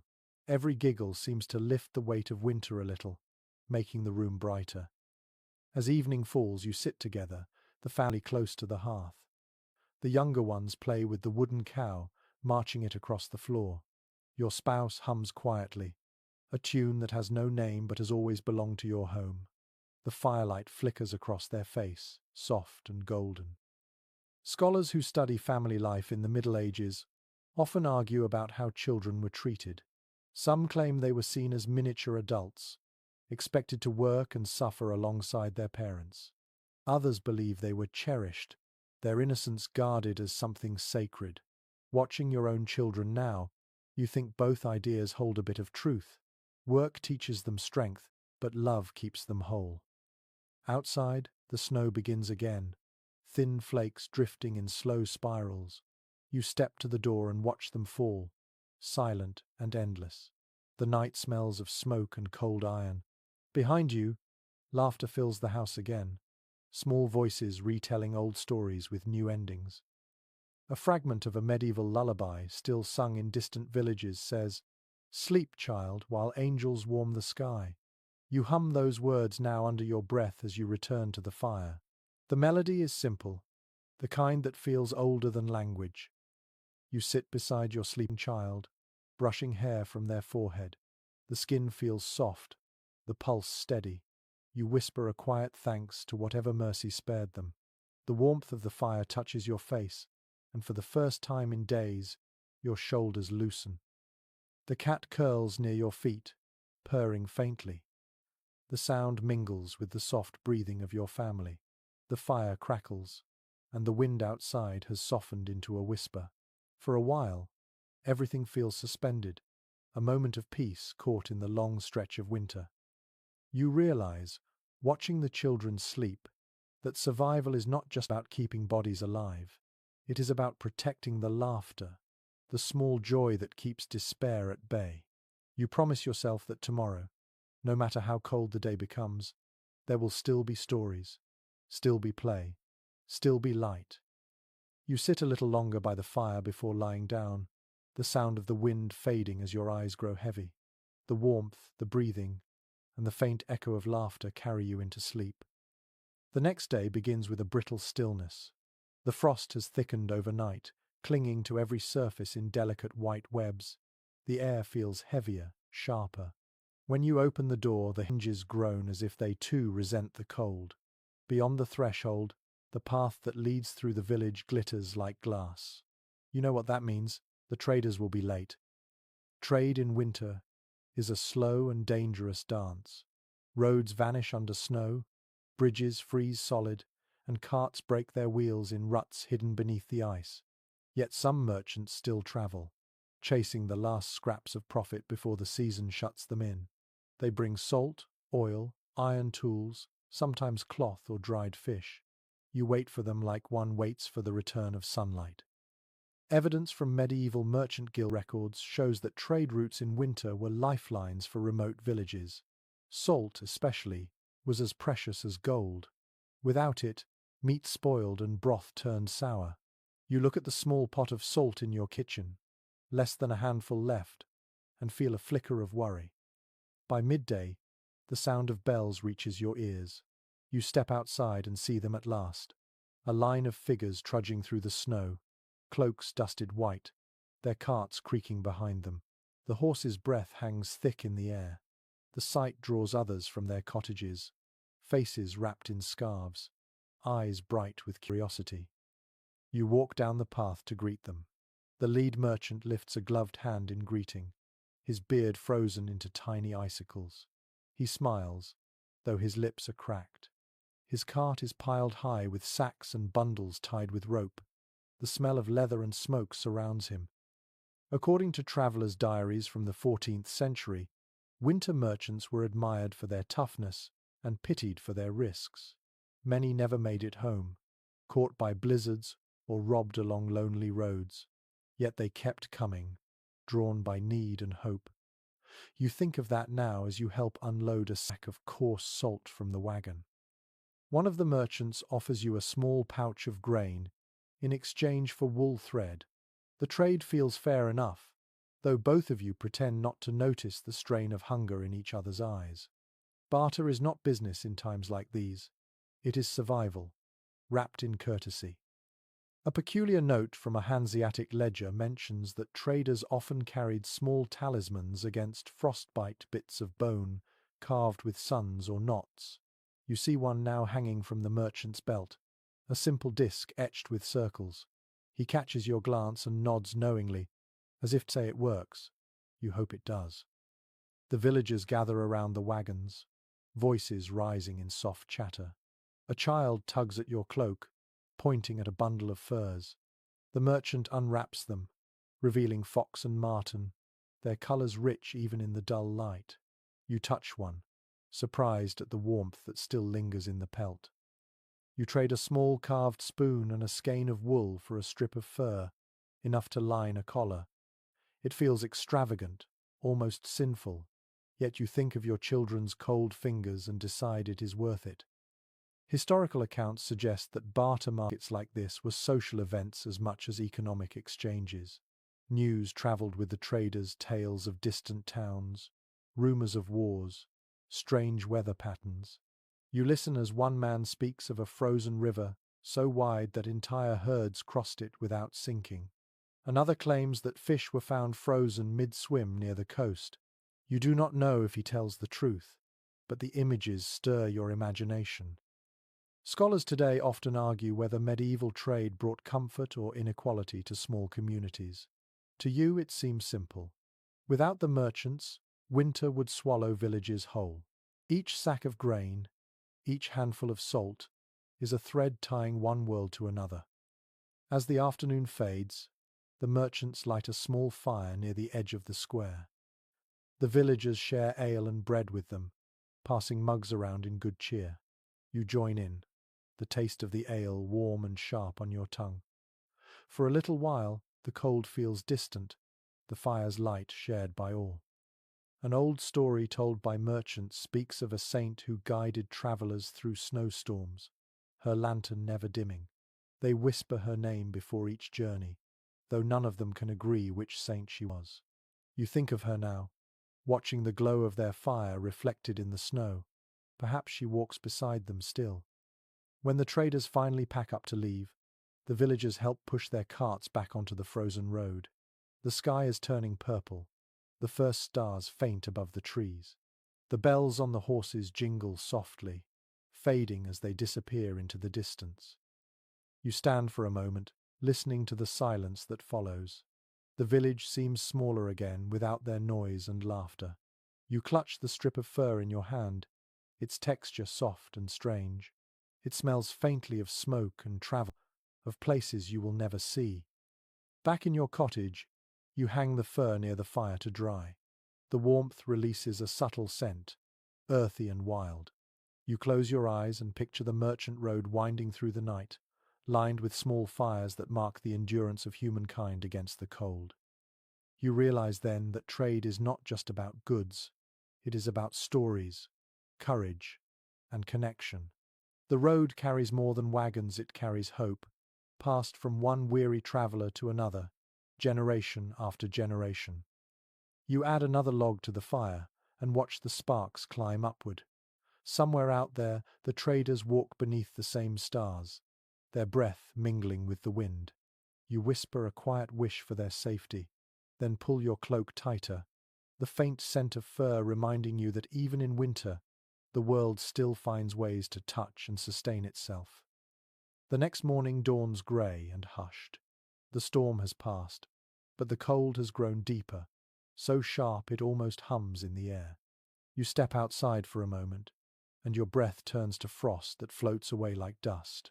The world feels brittle, as if a single sound could shatter it. From the hill above the village, you can see two worlds divided by wealth. At the far end, beyond the cluster of small cottages, the manor house rises like a shadow against the snow.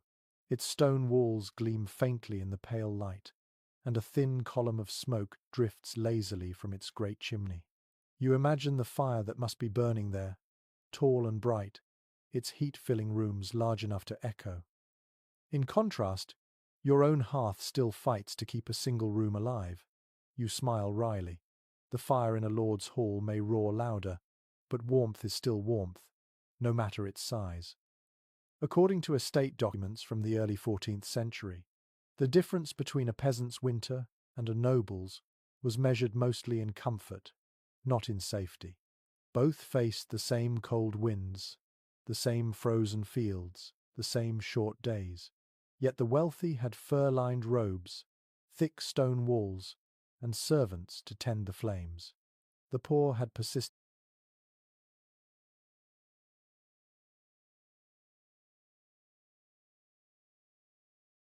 and cleverness. You wonder sometimes which kind of warmth is stronger. Your spouse joins you at the door, squinting toward the manor. The wind carries faint sounds from that distance. Laughter, music, the low rumble of voices. The Lord must be hosting a winter feast. You both listen for a moment, half curious, half detached. The world of the manor feels close enough to see, yet far beyond reach. A peculiar note found in a steward's ledger describes how servants carried trays of spiced wine and roasted meat through the great hall while peasants huddled outside, drawn by the smell. Some received scraps as charity, others only the memory of what they could not have. You recall the times you were summoned there to deliver wool or grain, the warmth hitting you like a wall as you stepped inside. Today, the Lord's generosity reaches the village in the form of a messenger on horseback. He arrives wrapped in fine fur, his boots gleaming, his breath visible as he calls out greetings. He carries a basket of salted meat for the poorest families and a jug of ale for the church. Small gifts, but enough to stir gratitude. The villagers gather to watch, murmuring thanks. You bow your head as he passes, not out of awe, but custom. Scholars often discuss whether feudal generosity came from kindness or from duty. To you, it hardly matters. A gift of food is still food. The salt in the meat will preserve it for weeks. You carry your small share home and hang it by the hearth, feeling its weight with a quiet satisfaction. Inside the manor, the fire must glow golden against carved walls. The Lord's Hall was built for warmth, its hearth wide enough to hold whole logs. Historical records mention that such fires burned day and night, their smoke rising through tall chimneys instead of filling the room. You imagine long tables set with silver cups and bread that never goes stale. You picture the laughter echoing off the stone, the songs sung by musicians with red cheeks and full bellies. An odd anecdote from a traveller's letter tells of lords who placed heated stones at their feet during feasts so that the chill from the floor would never touch them. Even their dogs slept on fur cushions by the fire. You laugh softly at the thought, then glance down at your cat curled near the embers and decide that luxury is not such a distant thing after all. You sit by your own fire, slicing a small piece of the salted meat to add to the pot. The children watch eagerly as the smell fills the room. Your spouse sprinkles in a pinch of herbs saved from autumn, and together you wait for the water to boil. The broth grows rich and dark, and the taste, when you finally sip it, feels like a holiday in itself. Academic discussions about medieval class life often describe peasants as living on the edge of despair, but that view misses something quiet and important. You have seen moments of beauty even in hardship, the shimmer of frost on the thatch, the warmth of a neighbour's laughter, the miracle of a hot meal shared by many. The manor's walls may gleam, but your hearth holds a different kind of light. Outside, the church bell rings, calling the villagers to evening prayers. You glance toward the manor one last time. Its windows shine faintly through the dark, but you no longer envy them. The air inside your cottage smells of soup and smoke, and your children's laughter fills the small space. That is enough. Before sleeping, you pull your blanket higher and watch the fire's reflection dance across the wall. You think about how both rich and poor end their days the same way, seeking warmth, listening to the crackle of wood, and hoping the roof will hold through the night. A fragment of an old song drifts through your memory, one you heard from a travelling minstrel long ago. The Lord may feast, the peasant pray, yet both must bow to winter's sway. The tune hums softly in your chest as you close your eyes. In the stillness, you feel something close to peace. The world beyond your door can keep its silver and wine. Here, in the quiet glow of your small fire, you find a richness that even stone halls cannot match. The longest night of winter has arrived, and the village feels suspended in time. The air outside glitters with frost, and the moon hangs low and full over the fields, bright enough to make the snow shine like silver dust. You can feel the hush of anticipation in everything, as if the world itself is waiting for something to happen. Inside the cottage, your fire burns brighter than usual. You have been saving the best logs for this night, knowing it is when the cold bites deepest. The flames climb eagerly, throwing light into every corner. The air smells of wood, smoke, and a faint sweetness from the pot simmering on the hearth. This night is not only a test of endurance, it is also a celebration. Throughout Europe, peasants marked the turning of the year with feasts, songs, and rituals that blended old beliefs with newer faith. Historical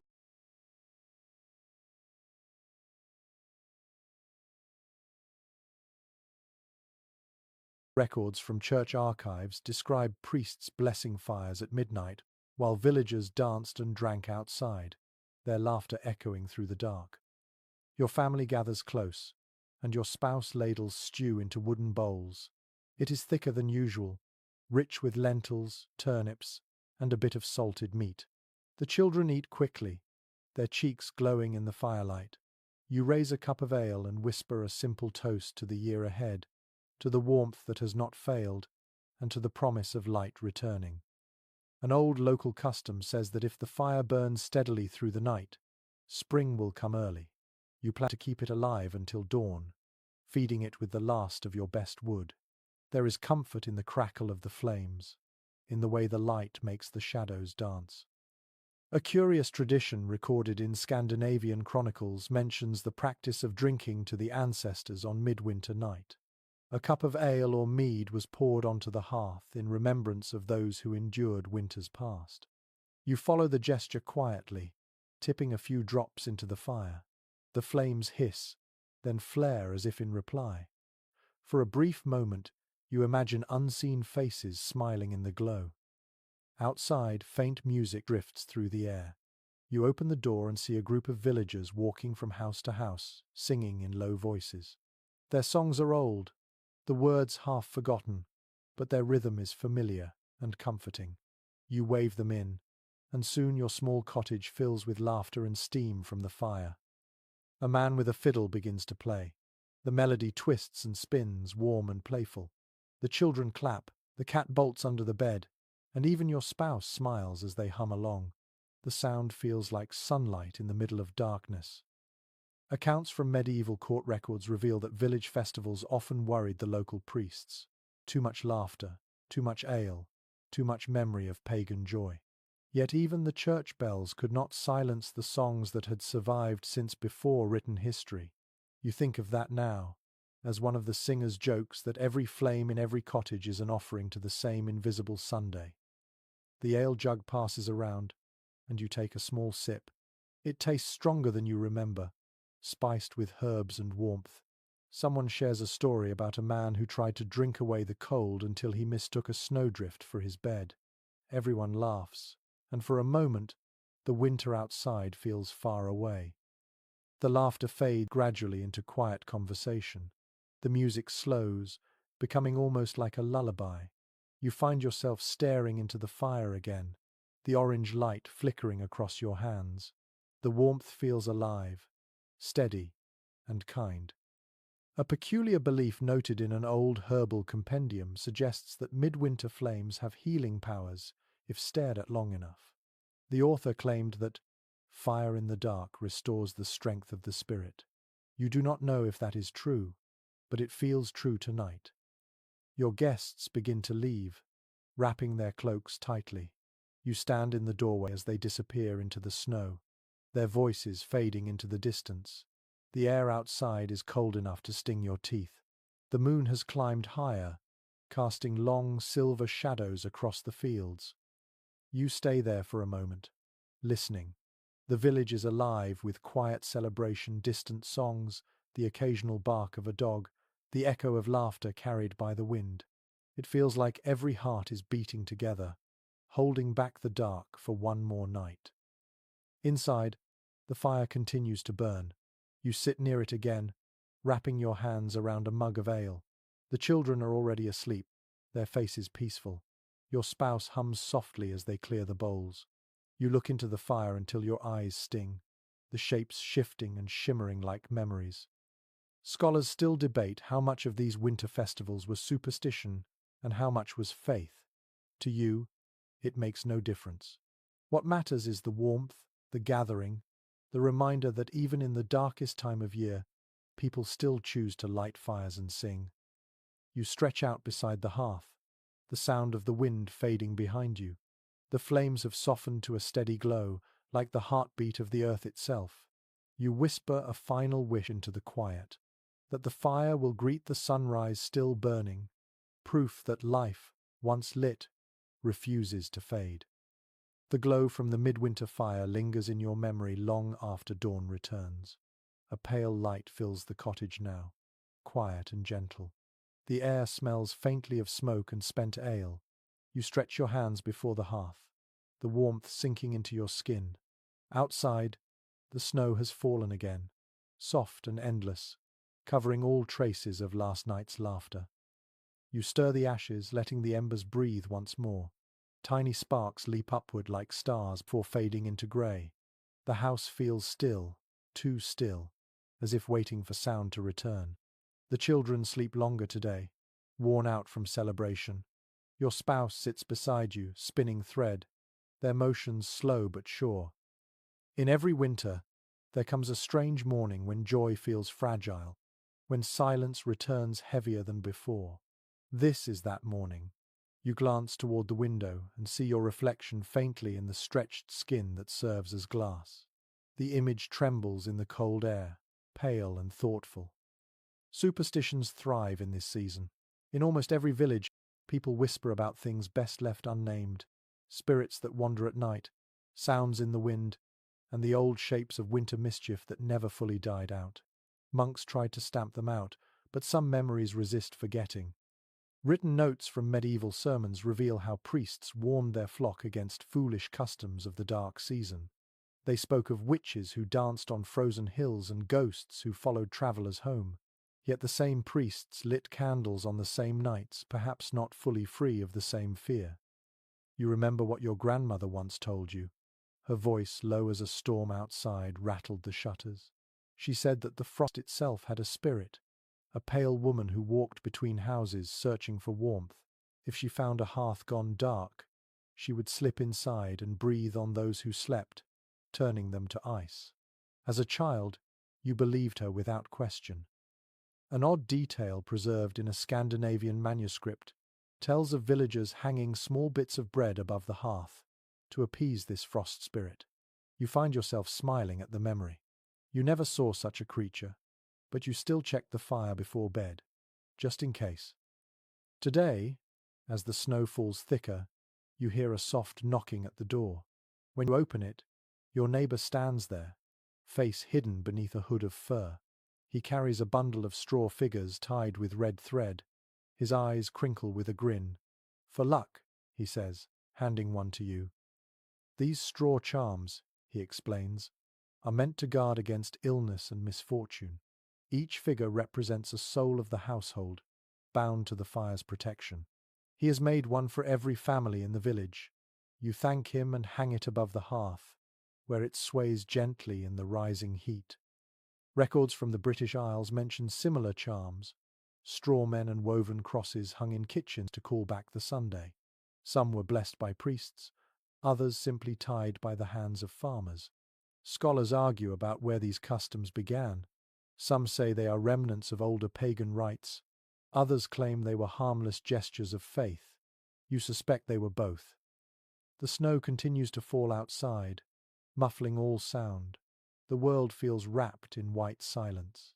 Inside, the straw figure casts a small shadow against the wall, flickering with every movement of the fire. You watch it for a while, feeling oddly comforted. Your spouse finishes spinning and begins to hum. The tune is one you recognize, an old village song that warns against walking in the fields after dusk. The melody twists like smoke, beautiful but faintly haunting. You hum along, the two of you singing softly into the cold.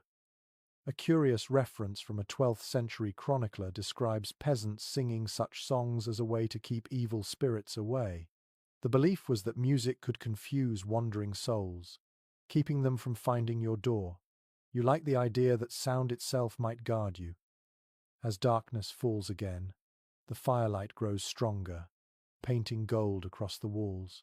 The children wake, rubbing their eyes, asking for stories.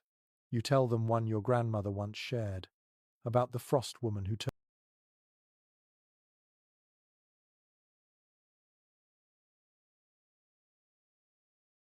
turned cruel only when forgotten. They listen with wide eyes, their faces glowing in the firelight. When you finish, they laugh nervously and glance toward the window, half believing. Scholars today often debate how deeply superstition shaped the daily life of medieval people. Some call it fear, others call it poetry. You think it might be both. Fear creates stories, and stories make the cold less empty. Before bed, you check the fire again, adding one more log for good measure.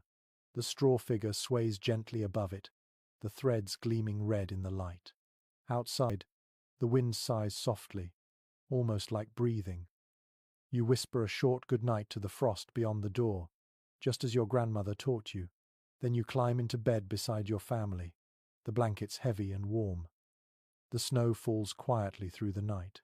Somewhere outside, the trees creak, and the sky glows faintly with moonlight. You close your eyes, listening to the fire, the breathing, and the endless hush of winter. In that fragile peace between fear and comfort, you drift into sleep, dreaming of warmth that never fades. The night has passed without trouble. When you wake, the world outside has turned to white silence again. Snow lies deep against the cottage walls, muffling every sound. The air feels so still that even your breath seems afraid to move.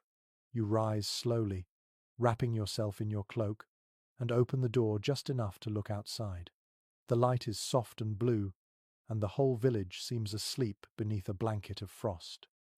You step out, boots sinking into the snow with a soft crunch.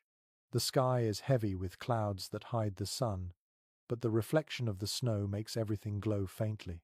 You walk toward the edge of the field, and for a moment you stop just to listen. There are no birds, no wind, no footsteps, only the faint whisper of snowflakes landing on snow. It is a sound that feels less like noise and more like breathing. According to writings left by monastic observers, medieval villagers often described this kind of silence as holy. It was said that on certain winter mornings, the world paused to listen to itself. The monks wrote that silence was not emptiness but presence, a moment when even the cold seemed to bow its head. You understand that now. The stillness feels alive. Your footsteps lead you past the byre, where the animals shift quietly. Steam rises from the roof, marking their warmth within. You smile at the sight. Even now, the smallest signs of life look like miracles. The snow clings to your cloak, melting into dark spots that soon freeze again. A curious entry from an old traveler's notebook describes how people once claimed to hear music in falling snow, faint notes drifting through the air. He called it the whisper of angels. You tilt your head, half smiling, listening. There is no music that you can name, but something about the hush feels like a song anyway. You walk farther, to the small rise overlooking the frozen stream. The ice below gleams pale silver, cracked in lines like veins. It seems fragile yet unmoving, strong enough to carry the world. You kneel and brush the surface with your glove. The cold bites instantly, and you pull your hand back, watching the faint mark your touch leaves behind. According to records of early natural philosophers, frost fascinated people long before they understood it. They thought of it as a living force, a creature that grew overnight, covering the earth with glassy scales. One scholar wrote that frost feeds upon silence. The phrase lingers in your mind, fitting perfectly with the world around you now. You sit quietly, your breath curling upward in thin threads. For a moment, you allow yourself to feel small, part of the frozen earth rather than above it.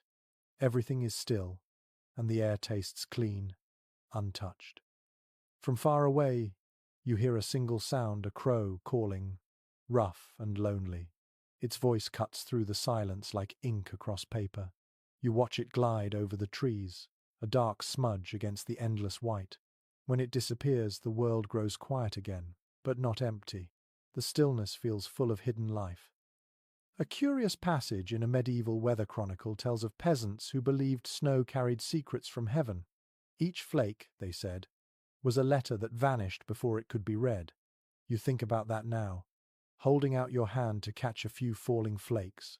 They melt instantly against your skin, leaving nothing but cold and memory. You turn back toward the village. Smoke curls upward from a few chimneys, pale against the grey sky. Somewhere, a door opens, and the faint sound of a cough drifts across the distance. The living world is stirring again. You walk slowly, enjoying the quiet before the noise of chores begins. Scholars today still puzzle over how medieval people balanced hardship with beauty. So many days were spent in struggle, yet they wrote of wonder constantly. You think perhaps it was the silence that taught them. When everything else is stripped away, what remains is the small grace of being alive in the midst of it all. Back inside your cottage, the warmth feels almost startling. The fire crackles, and the scent of smoke wraps around you like a blanket. Your spouse looks up from stirring a pot, their face calm and bright in the glow. The children chat quietly, still half asleep.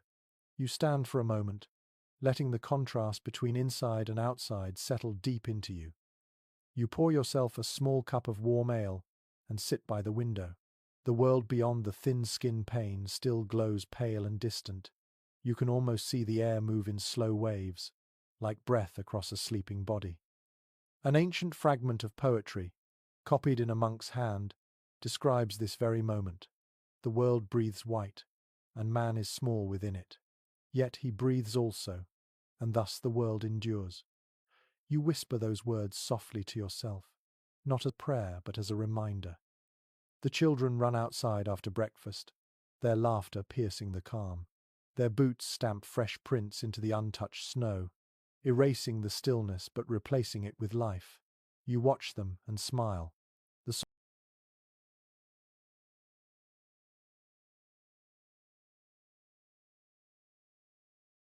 song of silence has ended for now, replaced by the brighter melody of living voices.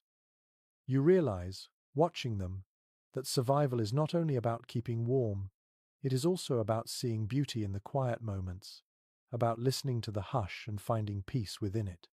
Even in the coldest season, the world still speaks, sometimes loudly, sometimes softly, but always to those willing to listen. You turn back to the fire, feeling its warmth climb into your hands again. Outside, the snow continues to fall, silent and steady. You breathe in the scent of wood and wool, and the cottage hums softly around you.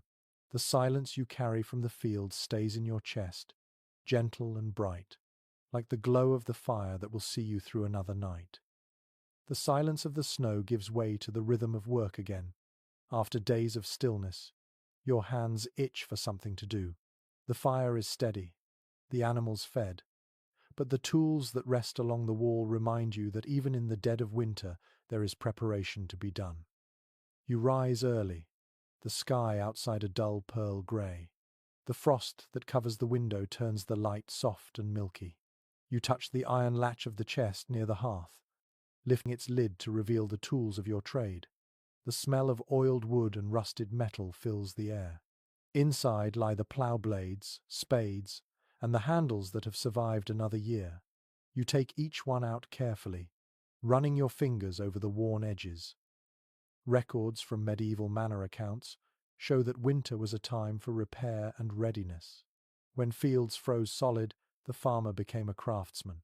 Tools were sharpened, handles replaced, and ropes twisted anew.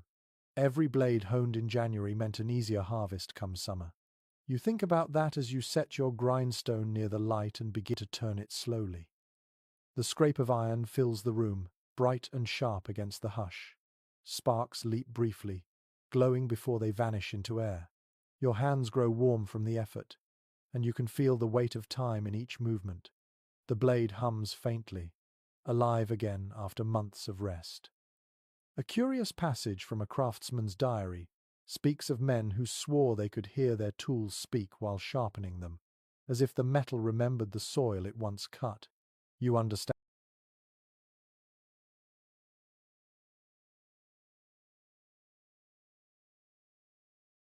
the sentiment. As the edge catches the light, you imagine the plough slicing through thawed earth, the smell of soil rising like a promise.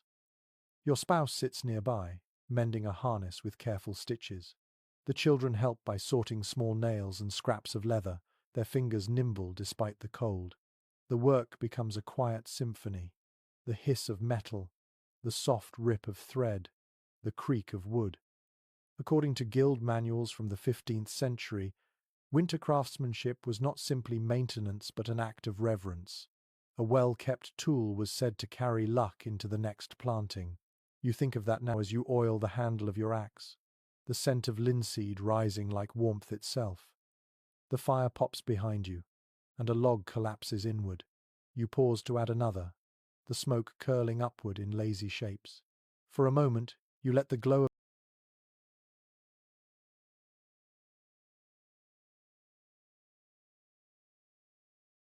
of the fire reflect on the sharpened blade in your hand. The contrast between light and steel is strangely comforting. An old superstition claims that dull tools bring dull luck. Farmers in your region once left their blades outside under the moon to drink in strength. You never tried it. Though your father swore it worked, you still remember him standing in the frost, holding a sickle toward the sky as if it could gather light. You smile at the memory, feeling the quiet ache of nostalgia. As the day passes, you move from one tool to another, your motions steady and patient. The world outside might be frozen, but inside your hands the work feels alive. The sound of the grindstone becomes the heartbeat of the house, slow and sure. Scholars of rural life often point out how winter gave peasants their only time to think. With no fields to till, minds wandered as hands worked. You find your own thoughts drifting now, to the coming thaw, to the smell of rain, to the sound of streams running wild again. The thought fills you with a soft, aching hope. Your eldest child watches as you bind the handle of a spade with new leather. They ask why you bother, when the ground is still hard as stone. You smile and tell them that spring always comes, and when it does, those who are ready will waste no day waiting. They nod slowly, as if this is a lesson about more than just tools. Later, you step outside, carrying the sharpened plowshare into the pale light. The cold air hits your face, fresh and raw. You hold the blade up to the sky, watching it catch the faint glow of the sun behind the clouds. For a moment, it looks almost golden. A fragment of an old farming song comes to mind. Sharpen the blade while the ground sleeps still, and it will cut twice when the spring wakes. You hum the tune softly, letting it warm your breath. The words taste of faith in things unseen. Back inside, your spouse finishes sewing the harness and holds it up for inspection. The stitches gleam tight and even. You nod approvingly. The children clap, proud of their work. You hang the tools neatly by the door, their edges shining in the firelight like small suns waiting to rise. The evening settles gently. The room smells of oil, smoke, and worn leather. You sit beside the fire with tired hands and a calm heart. The grindstone rests silent now, its surface cool and grey. The tools gleam softly against the wall, ready for the world that sleeps beneath the snow. Scholars sometimes say that winter was the farmer's pause, but you know better. It is not a pause. It is a deep breath, a moment of quiet creation before the labour begins again. You feel it in your bones, that slow gathering of strength. You stretch your fingers toward the fire, feeling warmth sink deep into your palms. Tomorrow you will sharpen the scythe and mend the fence rope. For now, you listen to the soft hiss of the fire, the steady breathing of your family, and the quiet hum of the tools that wait like loyal companions for the return of the Sunday. Morning arrives pale and quiet. The air feels heavier now, as if the cold has thickened into something solid. You rise and stoke the fire, watching the flames struggle before they finally catch. The smoke curls upward, filling the cottage with its familiar, comforting scent. You breathe it in deeply, then glance at the stack of wood by the wall. It has grown smaller. Winter is not finished with you yet. The children still sleep, bundled tightly under their blankets. You step outside, the door creaking softly behind you, and look toward the village road. The world is wrapped in fog. The trees stand motionless, their branches weighted with frost. Each breath you take forms a ghost that lingers before vanishing. It is beautiful and cruel at once. You walk to the church at the edge of the village, where the records of weather and time are kept by the priest. The wooden door groans as you push it open, and a rush of cold air follows you inside. The church smells of wax, old stone, and a faint trace of incense. The priest sits at his desk, bent over a thick book, his quill scratching slowly. According to these old records, winters have always been unpredictable. Some are short and mild, others stretch for months without mercy. You glance over the parchment and see drawings of frost patterns, dates of great freezes, and notes on strange occurrences. A river frozen hard enough to walk across, a summer snow in the year of famine, a night when the stars were said to burn red. A curious entry catches your eye. It tells of a winter so cold that even the sea froze near the coast, trapping ships in ice. Fishermen lit fires on the frozen waves to keep from freezing themselves. You imagine the sight of flames burning on water, and the image stays with you, eerie and magnificent. The priest looks up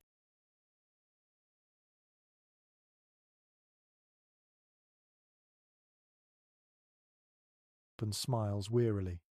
He says that each year he adds another page, though the stories rarely change. Cold, hunger, sickness, prayer. It is always the same pattern, the same rhythm of endurance. You nod, knowing that truth too well. Outside the church, a group of children are gathering snow into small piles. Their laughter cuts through the stillness, a sound so bright it startles the crows from the trees. You watch them a moment, smiling despite yourself. They are making small figures, crude and lopsided, decorating them with twigs and bits of cloth. Their joy feels like defiance against the frozen world. Scholars studying these chronicles often speak of how villagers marked time through such stories, not calendars. Seasons were counted by memory. The year of the great frost, the year the river froze,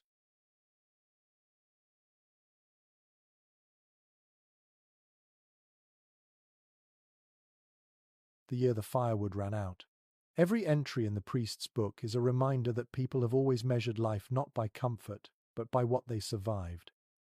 You return home carrying that thought like a small flame in your chest. The fog has thickened now, turning the world into shades of white and grey. You can barely see the next cottage, only faint outlines in the mist. The snow muffles your footsteps, and the silence feels immense. Back inside, your spouse has placed a pot of porridge over the fire. The smell of oats fills the room. The children are awake now, their faces rosy with warmth. You tell them about the frozen sea, and they listen with wide eyes. The youngest asks if people could skate across it. You laugh softly and say perhaps they could. According to travelers' accounts from those times, entire festivals were held on frozen rivers. Merchants set up stalls, musicians played, and people danced upon the ice as if winter itself were a floor for celebration. You can almost see it in your mind, the lights, the laughter, the sound of skates cutting smooth arcs into glass.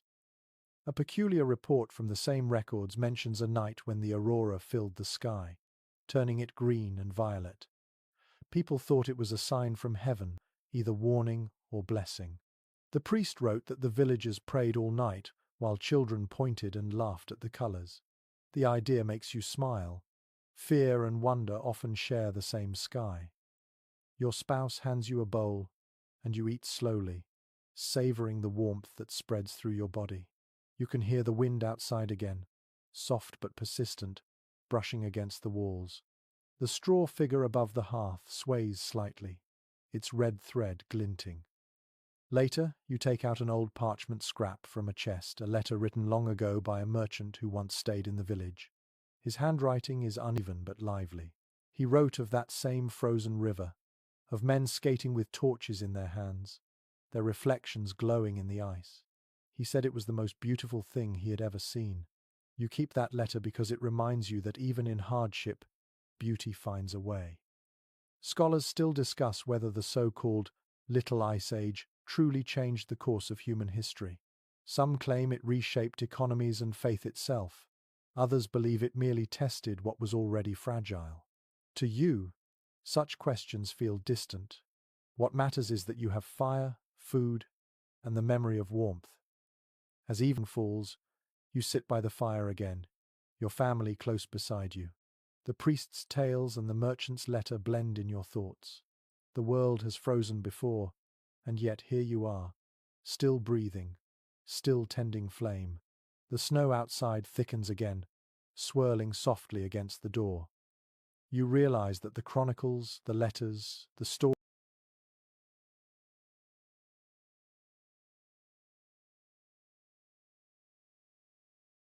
all are just ways of saying the same thing. People have always found a reason to continue. Whether it is a song, a prayer, or a fire on the ice, life keeps moving forward, quietly, patiently, until the thaw returns. You lean closer to the hearth, watching the sparks rise and fade. Each one seems like a small record of your own, a fleeting entry in the long history of survival. You whisper to yourself that tomorrow you will write something too, even if it is only a line. The fire burned. We endured. The snow has thinned at last. Not gone, but softened, its hard edges melting into slush beneath the faint light of morning. You can smell damp earth again, that rich scent of soil waking after long silence. It is faint, but it fills your chest like hope. You step outside, and the air feels different. It still bites, yet not with cruelty. Somewhere beneath your boots, water trickles, shy and secret. The sound is like a whisper from the hidden streams returning to life. You close your eyes for a moment, letting the faint sunlight touch your face. Life begins to stir around the village. You hear a door open, the creak of a cartwheel, the murmur of neighbors greeting one another. After so many weeks of isolation, the sound of voices feels new and strange. You wave to old Thomas, who is dragging a broken fence post toward his yard. He grins and calls out that spring will come early this year. You decide to believe him. Inside, the cottage feels lighter too. The smoke that once hung low now drifts lazily toward the chimney. The air no longer carries the heavy scent of damp straw and sweat. You open the door wider to let in the breeze, and it feels as if the whole house breathes with you. Your spouse hums as they fold a pile of mended clothes. The children are playing near the hearth, their laughter soft and familiar. For the first time in months, you do not hear coughing. You notice color returning to their faces. The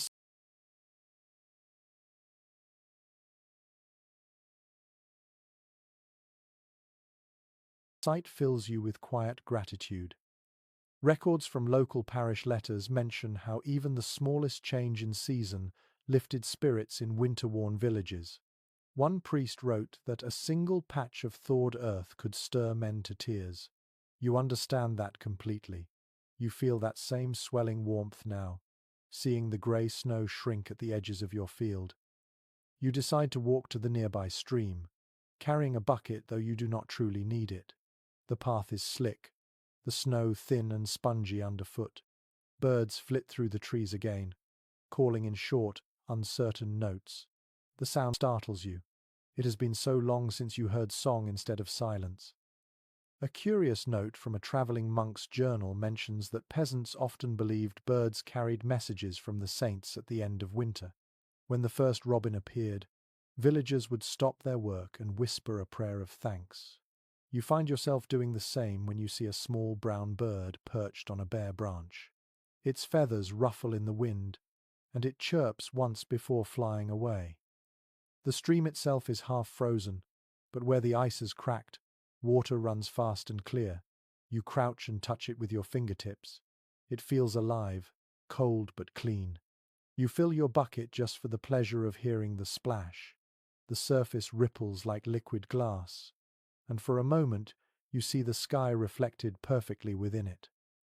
According to accounts from medieval weather watchers, such thaws often marked a brief respite before another wave of frost. Yet people always hoped each one would be the last. You know that hope well. You choose to believe this one will hold. You linger by the stream, watching mist rise where water meets cold air. Your thoughts drift to those who did not survive the season. Every village loses someone to the long nights, and grief in winter feels heavier than at any other time. Yet even grief softens with the thaw. You whisper their names quietly, letting the wind carry them away. When you return home, the village feels busier. A few neighbors are clearing snow from their roofs, others mending fences or leading animals out for air. Everywhere you look, hands are moving, ready to build again. The rhythm of work sounds like a song you have almost forgotten. Scholars who study seasonal life in the Middle Ages often speak of the emotional rebirth that came with the first thaw. People laughed more easily, argued less, shared food without counting portions. You see it now in the way Thomas helps a widow fix her gate, in the way two children chase each other across the wet ground, splashing in melted snow as if it was summer rain. Inside your home the fire burns lower, but you do not mind. The air carries its own gentle warmth. Your spouse has placed a vase on the table, filled with dry twigs and one tiny sprig of green. You do not know how it found life in this weather, but it glows faintly in the light from the window. A curious observation from a medieval herbalist's notebook claims that the first plants to break the frost carry blessings in their roots. People would dig them up carefully and hang them above their doors to keep misfortune away. You make a note to look for some tomorrow. The evening comes quietly. You sit by the window with your cup of broth and watch the light fade over the fields. The snow glows faintly, turning from white to pink to blue, until it is only shadow. The sound of dripping water fills the silence like soft music. Your spouse joins you, resting their head on your shoulder. Neither of you speaks for a long time. You simply listen together to the sound of the thaw, the quiet heartbeat of the changing season. Scholars still debate whether hope is learned or instinctive. You think it is neither. Hope is simply what happens when the cold finally loosens its grip and the sound of running water returns to the world. It rises naturally, like breath after too long holding still. You set your cup down and watch the final embers fade. Tomorrow there will be more work to do, but tonight you allow yourself to rest. The thaw has begun. The air smells faintly of soil and life. For the first time in months, you drift to sleep without shivering, the sound of melting snow outside your window steady as a lullaby. Morning light spills gently into the cottage, not white and harsh as before, but golden. The frost on the window has melted into small droplets, each one catching the sunlight like a jewel. You sit up slowly, the straw mattress creaking beneath you, and listen. Somewhere beyond the walls, a drip of water falls from the thatch, steady as a clock. It is the first true sound of spring. You push open the door, and the air rushes in, soft and damp. smelling of mud and thawed earth. The snow still clings in shaded hollows, but the ground beneath your feet feels different now, pliant, alive. The road through the village glistens with puddles, and thin tendrils of mist curl across the fields. You breathe deeply, feeling the cold fade from your lungs. This is the scent of beginnings, of everything that once slept now waking.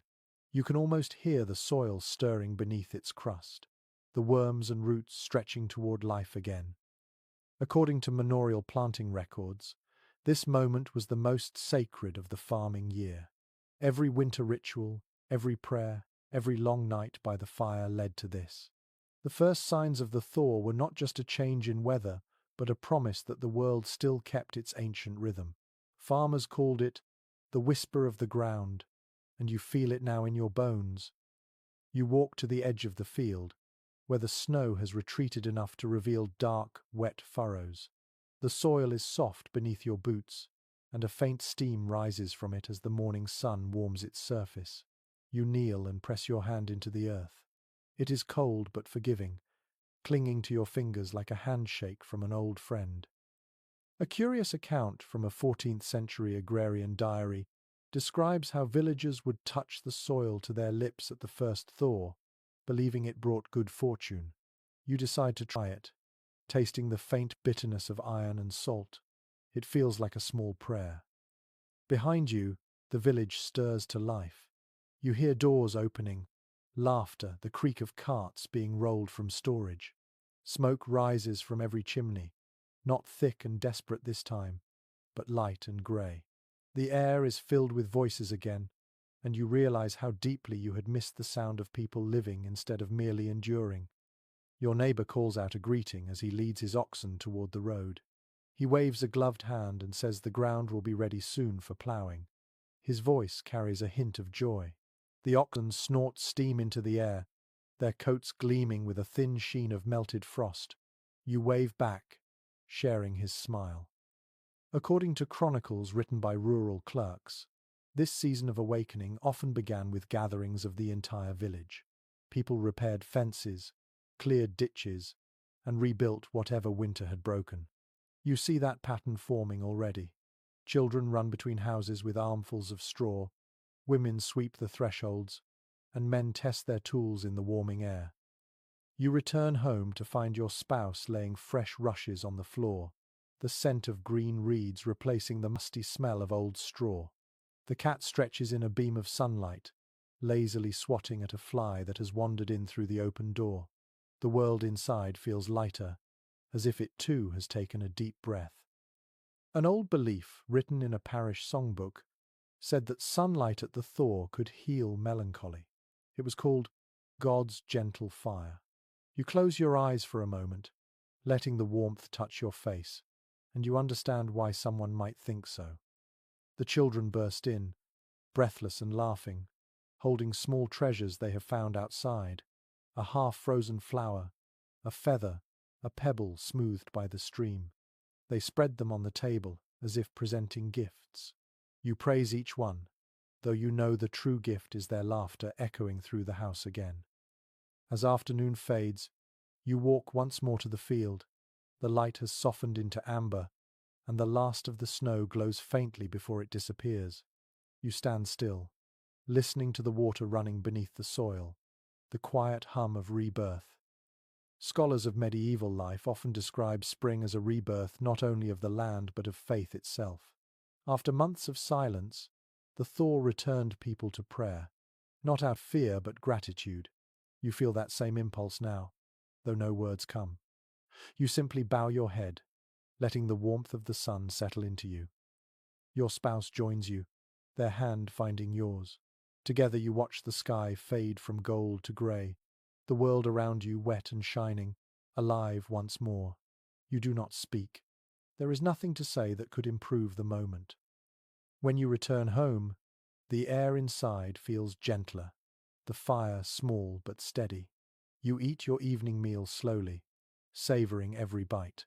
The stew tastes richer than usual, though you know it is made of the same humble things. Perhaps hunger tastes different when paired with hope. Before sleep, you step outside again. The moon is high, pale and kind. The fields gleam faintly with melting frost. You can hear water dripping from the trees, each drop marking the slow retreat of winter. You whisper a quiet thanks to the night, to the thaw, to the fire still burning behind you. You close the door softly and lie down, the warmth of the hearth on your skin. The world is no longer frozen, it is breathing again. You drift to sleep with a calm heart, dreaming of soil, sunlight, and the promise of green returning.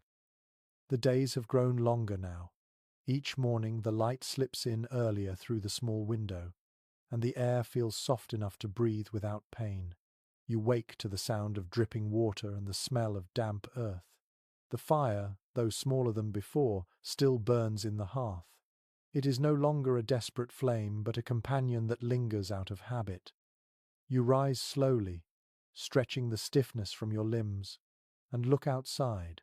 The snow is gone from most of the fields, leaving behind streaks of brown and green. Tiny blades of grass push through the soil, and puddles catch the sky like small mirrors. You can hear birds again, real song this time, not the wind's lonely mimicry. It fills you with a quiet joy that almost feels like surprise. You step outside, boots sinking slightly into the soft mud. The air smells rich, alive with the scent of thawed soil and wet wood. In the distance, smoke curls gently from the cottages, rising straight upward without the wild bends of winter wind. The sky itself feels larger. According to notes left in an old farming calendar, this was the moment every medieval farmer waited for, the time to test the plough, to walk the field, to feel the promise of life returning beneath their feet. The earth, still cold, needed gentleness. You walk its edges carefully, dragging a stick along the furrows as if tracing old scars. The soil gives way, soft and forgiving. Your neighbour waves from across the lane, his oxen grazing on a patch of green. He calls out that it will be planting season soon, and you nod, smiling. The sound of his voice carries easily now that the air has softened. There is laughter again in the world, light and unforced. You return home to find your spouse kneeling by the hearth, cleaning the ashes. The children are outside, chasing each other through puddles, their boots splashing, their laughter spilling through the door. The cat, lazy as ever, dozes near the window, content in the warmth of the Sunday. You sit down at the table and watch the fire for a moment. The logs have burned low, but the embers glow steady and bright. You realize how much of your life has revolved around this small patch of flame. It was your sun during endless darkness, your company through hunger and fear. You will not need it as fiercely now, but it has become part of you. A curious entry in a household notebook written centuries ago describes the farewell to the winter fire, a small ritual practiced in certain villages. Families would let the hearth burn low one final time, whispering words of thanks before sweeping out the ashes and scattering them in the fields as a blessing for the crops. You decide to do the same. You take a handful of grey ash and step outside. The air is cool but kind.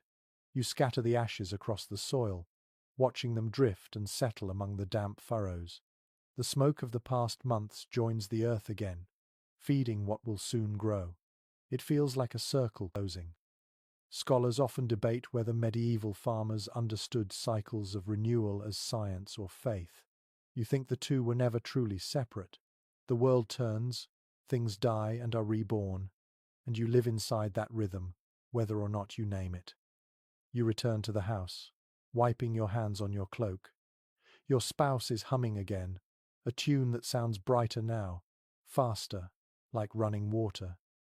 You join softly on the last few notes. It feels good to sing without the heaviness of breath that winter brought. As evening falls, the last of the sunlight paints the sky pink and gold. The children are still playing, their clothes soaked and muddy, but you cannot bring yourself to scold them. You remember your own childhood winters, the same games, the same laughter when the thaw finally came. Generations change,